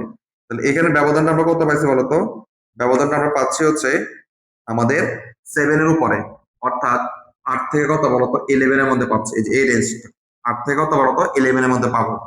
এবং এই পরিসরে আমরা দুই ধরনের নির্দেশক আমরা ব্যবহার করতে পারবো। তো তার আগে আমি একটু বলে রাখি, এখানে যে আমরা পয়েন্টটা নিয়েছিলাম, এটা ছিল কার জন্য বলুন তো, মৃদু, আমাদের মৃদু অ্যাসিডের জন্য। আর এখানে যে পয়েন্ট আমরা নিয়েছিলাম, এটা কার জন্য নিয়েছিলাম, এখন তীব্র ক্ষারের জন্য। তাহলে আমাদের পিএইচ ব্যবধান যেহেতু 3 থেকে 11, এখানে আমরা হচ্ছে দুই ধরনের নির্দেশক ব্যবহার করতে পারবো। একটা হচ্ছে আমাদের থাইমলথ্যালিন অথবা ফেনলফথ্যালিন। থাইমলথ্যালিন অথবা হচ্ছে ফেনলফথ্যালিন। আর আরেকটা জিনিস বাড়তি আমরা যেটা বলছিলাম, যে আমাদের এমসিকিউ তো আসে, প্রশমন বিন্দুটা কোথায়। প্রশমন বিন্দুটা হচ্ছে দেখো তো, 9-এর খুব কাছাকাছি থেকে প্রশমন বিন্দুটা পাওয়া যায়। 9-এর খুব কাছাকাছিতে প্রশমন বিন্দুটা আমরা পাই। তাহলে তোমরা কি বুঝলা, যে অ্যাসিড যদি মৃদু হয়, ক্ষার যদি তীব্র হয়, তাহলে আমরা তাদের পিএইচ পরিসরটা আমরা পাচ্ছি 8 পয়েন্ট থেকে 11 পয়েন্ট, যেখানে আমাদের দুই ধরনের নির্দেশক আমরা ব্যবহার করতে পারবো। একটা হচ্ছে থাইমলথ্যালিন এবং একটা হচ্ছে আমাদের ফেনলফথ্যালিন। এরপর হচ্ছে নেক্সট আমরা উদাহরণটা আসবো। এবার হচ্ছে আমাদের তীব্র অ্যাসিড এবং হচ্ছে মৃদু ক্ষারের টাইট্রেশন। অর্থাৎ এবার অ্যাসিড তীব্র, ক্ষারটা হচ্ছে আমাদের মৃদু। তো এখন কি বলছে দেখো তো, তীব্র অ্যাসিড এবং মৃদুকারের টাইট্রেশনের সময় যে লবণটা আমাদের উৎপন্ন হয়, আর্দ্র বিশ্লেষিত হয়ে সেই তীব্র অ্যাসিড এবং মৃদুকার উৎপন্ন করে। তার মানে হচ্ছে দেখো তো, একটা তীব্র অ্যাসিড এবং মৃদুকারকে যখন আমরা টাইট্রেশন করব, তখন সেখান থেকে যে লবণটা উৎপন্ন হবে, সেই লবণটাকে আর্দ্র বিশ্লেষণ করলে ঘুরে ফিরে আমরা সেই তীব্র অ্যাসিড এবং মৃদুকার পাবো। যেহেতু তীব্র অ্যাসিড এবং মৃদুকার আমরা পাচ্ছি, তাহলে আমরা বলতে পারবো ওই দ্রবণের প্রকৃতি হচ্ছে অম্লীয়। দ্যাট মিনস তার পিএইচ এর মানটা 7-এর কি থাকবে বলতো, কম থাকবে। এবং সেই মানটা হচ্ছে 3 থেকে কত বলতো, 6। তো দ্রবণের প্রকৃতি যেহেতু আমাদের এখন অম্লীয় হবে, কিন্তু এই তীব্র অ্যাসিড আমাদের আছে, তীব্র অ্যাসিডের কি বলতো, পাইরুরিটা বেশি থাকার কারণে দ্রবণটা হচ্ছে অম্লীয় হবে। এবং অম্লীয় হওয়ার কারণে আমাদের পিএইচ এর মান 7-এ কি থাকে বলতো, কম থাকে। এবং এই 3 থেকে 6 পিএইচ ব্যবধানে আমরা দুই ধরনের নির্দেশককে ব্যবহার করতে পারবো। একটি হচ্ছে মিথাল অরেঞ্জ, একটি হচ্ছে আমাদের মিথাল রেড। কারণটা কি, মিথাল অরেঞ্জের পিএইচ যে রেঞ্জ, সেটা হচ্ছে 3.1 থেকে 4.0। আর মিথাল রেডের যে পিএইচ পরিসর হচ্ছে 4.2 থেকে 6.3। তাহলে অ্যাসিড তীব্র এবং ক্ষার যদি মৃদু হয়, তাহলে আমরা মিথাল অরেঞ্জ বা মিথাল রেড ব্যবহার করতে পারবো। উদাহরণের মাধ্যমে আমরা যদি দেখাই, তাহলে তোমাকে প্রশ্ন বললো যে আমাদের একটা সালফিউরিক অ্যাসিড, যেটা হচ্ছে একটা তীব্র অ্যাসিড, যার সাথে তুমি সোডিয়াম কার্বনেটকে একটা টাইট্রেশন করো। এই সোডিয়াম কার্বনেট হচ্ছে কি একটা মৃদু ক্ষার। তাহলে এখন আমরা এই মিথাল অরেঞ্জ বা মিথাল রেড ব্যবহার করতে পারবো। এটা আমরা যদি একটু গ্রাফের মাধ্যমে তোমাদেরকে দেখাই এবার।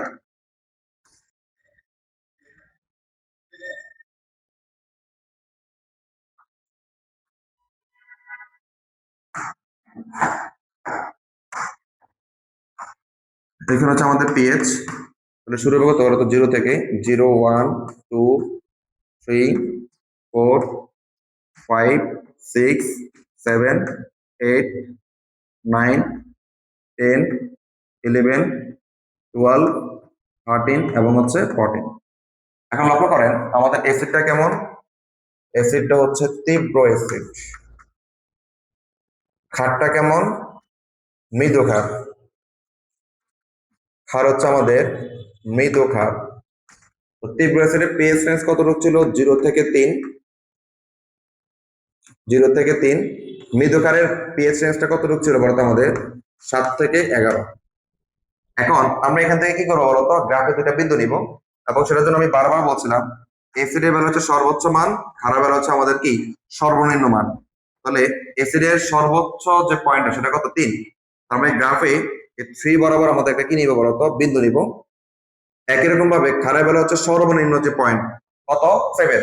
তাহলে 7 বরাবর হচ্ছে আমরা একটা বিন্দু নিলাম। আবার বলছি এসিডের বেলায় সর্বোচ্চ, ক্ষারের বেলায় কি সর্বনিম্ন। এসিডের রেঞ্জটা শুরু হচ্ছে কোথা থেকে, 0 থেকে 3। তাহলে এটা শুরু হবে কোথা থেকে বলতো, 0 থেকে শুরু করে 3 পর্যন্ত। আর এটা হবে কি 7 থেকে শুরু করে কত পর্যন্ত, 11 পর্যন্ত। তাহলে 7 থেকে শুরু করে আমরা চলে যাব 11 এর কাছে। তো দুটা কার্ভ রেখা পেলাম। এখানে যে প্রথম যে বিন্দুটা ছিল এটা ছিল আমাদের তীব্র অ্যাসিডের জন্য, আর এখানে যে বিন্দুটা পাবো সেটা হচ্ছে আমাদের কি বলতো, মৃদু ক্ষারের জন্য। মৃদু কি বলতো, ক্ষারের জন্য। একটা তীব্র অ্যাসিডের জন্য, একটা হচ্ছে আমাদের কি বলতো, মৃদু ক্ষারের জন্য। আর মাঝখানে যে আমরা ব্যবধানটা দেখি এটা হচ্ছে আমাদের কি বলতো, পিএইচ পরিসরটা। দেখো তো কতটুকু হচ্ছে পিএইচ পরিসরটা, আমরা একটু দেখি। এই যে দেখেন পিএইচ ব্যবধানটা তোমরা যদি লক্ষ্য করো 7 এর কিন্তু নিচে আছে। তো 7 এর যদি নিচে থাকি তাহলে আমরা কোন ধরনের, আমাদের হচ্ছে দেখো তো হচ্ছে কোন ধরনের আমাদের নির্দেশক ব্যবহার করতে পারবো, দুই ধরনের নির্দেশক ব্যবহার করতে পারবো। একটি হচ্ছে আমাদের মিথাইল, মিথাইল কি বরন্ত অরেঞ্জ, আরেকটি হচ্ছে আমাদের মিথাইল রেড। দুইটা নির্দেশক আমরা ব্যবহার করতে পারবো। এবং এখানে প্রশমন বিন্দুটা প্রায় 5.5-এর মতো করে থাকে, এটা মনে রাখবা, প্রশমন বিন্দু। তাহলে আমরা কি দেখলাম, অ্যাসিড যদি তীব্র হয়, ক্ষার যদি মৃদু হয়, তখন দ্রবণের প্রকৃতি যেহেতু একটু অম্লীয় টাইপের হয়, তাহলে সেখানে পিএইচ এর মানটা 7 এর কম, অর্থাৎ 3 থেকে 6 এর মধ্যে থাকে। সেই পরিসরে আমরা দুই ধরনের নির্দেশক ব্যবহার করতে পারবো, মিথাইল অরেঞ্জ এবং হচ্ছে মিথাইল রেড, যেখানে প্রশমন বিন্দুটা হচ্ছে প্রায় 5.5-এর খুব কাছাকাছি থাকবে। ওকে, আমরা লাস্ট উদাহরণটা দেখবো, যদি এটা আমাদের পরীক্ষা খুব একটা আসে না। এটা হচ্ছে মৃদু অ্যাসিড এবং ক্ষারও যদি মৃদু হয়, তখন মৃদু অ্যাসিড আমরা জানি জলীয় দ্রবণে কম পরিমাণে বিয়োজিত হয়, আবার মৃদু ক্ষারটাও জলীয় দ্রবণে কম পরিমাণে বিয়োজিত হয়। তাহলে এই মৃদু অ্যাসিড বা মৃদু ক্ষার যেহেতু জলীয় দ্রবণে খুব সামান্য পরিমাণে বিয়োজিত হয়, এই জন্য তাদের টাইট্রেশনে পিএইচ পরিসরে কোনো ধরনের পরিবর্তন একেবারে ছোট বলে, মানে পিএইচ এর যে পরিবর্তনটা হয় এটা একেবারে ছোট বলে মৃদু অ্যাসিড বা মৃদু ক্ষারের টাইট্রেশনে কোনো নির্দেশকে কার্যকর নয়। মানে হচ্ছে অ্যাসিড ও মৃদু, ক্ষারও যদি মৃদু হয়, তাদের যে বিয়োজনের পরিমাণ এত বেশি কম থাকে, তাদের টাইট্রেশনে তুল্যতা বিন্দুতে পিএইচ এর খুব একটা আহামরি আমাদের পরিবর্তন হয় না। যার কারণে এদের জন্য কোনো ধরনের নির্দেশক আমাদের কার্যকর নয়। জাস্ট এই লাইনটা মনে রাখলে হবে। তারপর আমি একটা তোমাদেরকে গ্রাফের মাধ্যমে দেখাচ্ছি যে কেন তাদের আসলে নির্দেশকটা ব্যবহার করা হয় না। তো দেখা হচ্ছে আমাদের আগের মতো করে।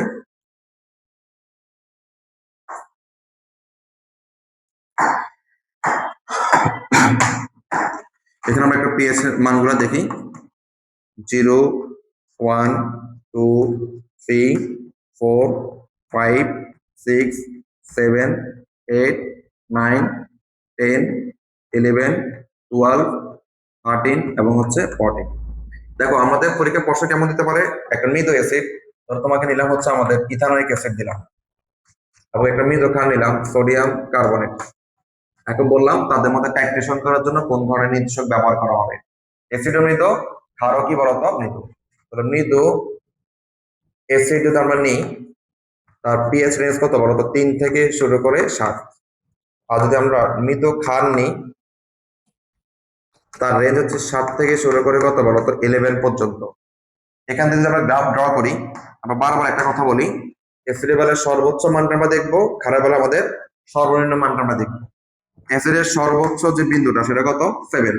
তাহলে আমরা এখন এই 7 বরাবর একটা বিন্দু নিলাম, এবং খারাপ বেলা দেখো তো তার সর্বনিম্ন মানটা কথা বলো তো 7। আমরা দেখো তো দুটা বিন্দু কিন্তু একই জায়গায়, মৃদু অ্যাসিড বলো বা মৃদু ক্ষার বলো, দুজনে কিন্তু প্রাথমিক বিন্দুটা আমরা কোথায় পেয়েছি? 7 এ। এখন অ্যাসিডটা শুরু হয়েছে কোথা থেকে? 3 থেকে 7, ক্ষারটা শেষ হবে কোথায় বলো তো? 7 থেকে 11। তাহলে আমরা গ্রাফটা যদি একটু দেখি এবার, এই যে 3 থেকে 7 আসলো, আর এটা 7 থেকে শুরু হবে কোথাও বলো তো? 11।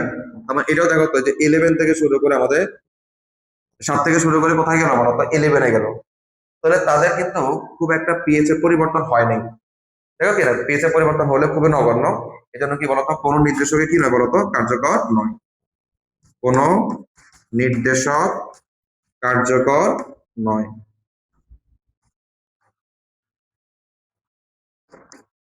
তাহলে আমাদের হচ্ছে অ্যাসিড যদি মৃদু এবং ক্ষার যদি মৃদু হয়, আমাদের কোন ধরনের নির্দেশক ব্যবহার করা যাবে না। তো এই হচ্ছে আমাদের টাইট্রেশনের পুরো টপিক গুলো আমরা তোমাদেরকে শেষ করেছি।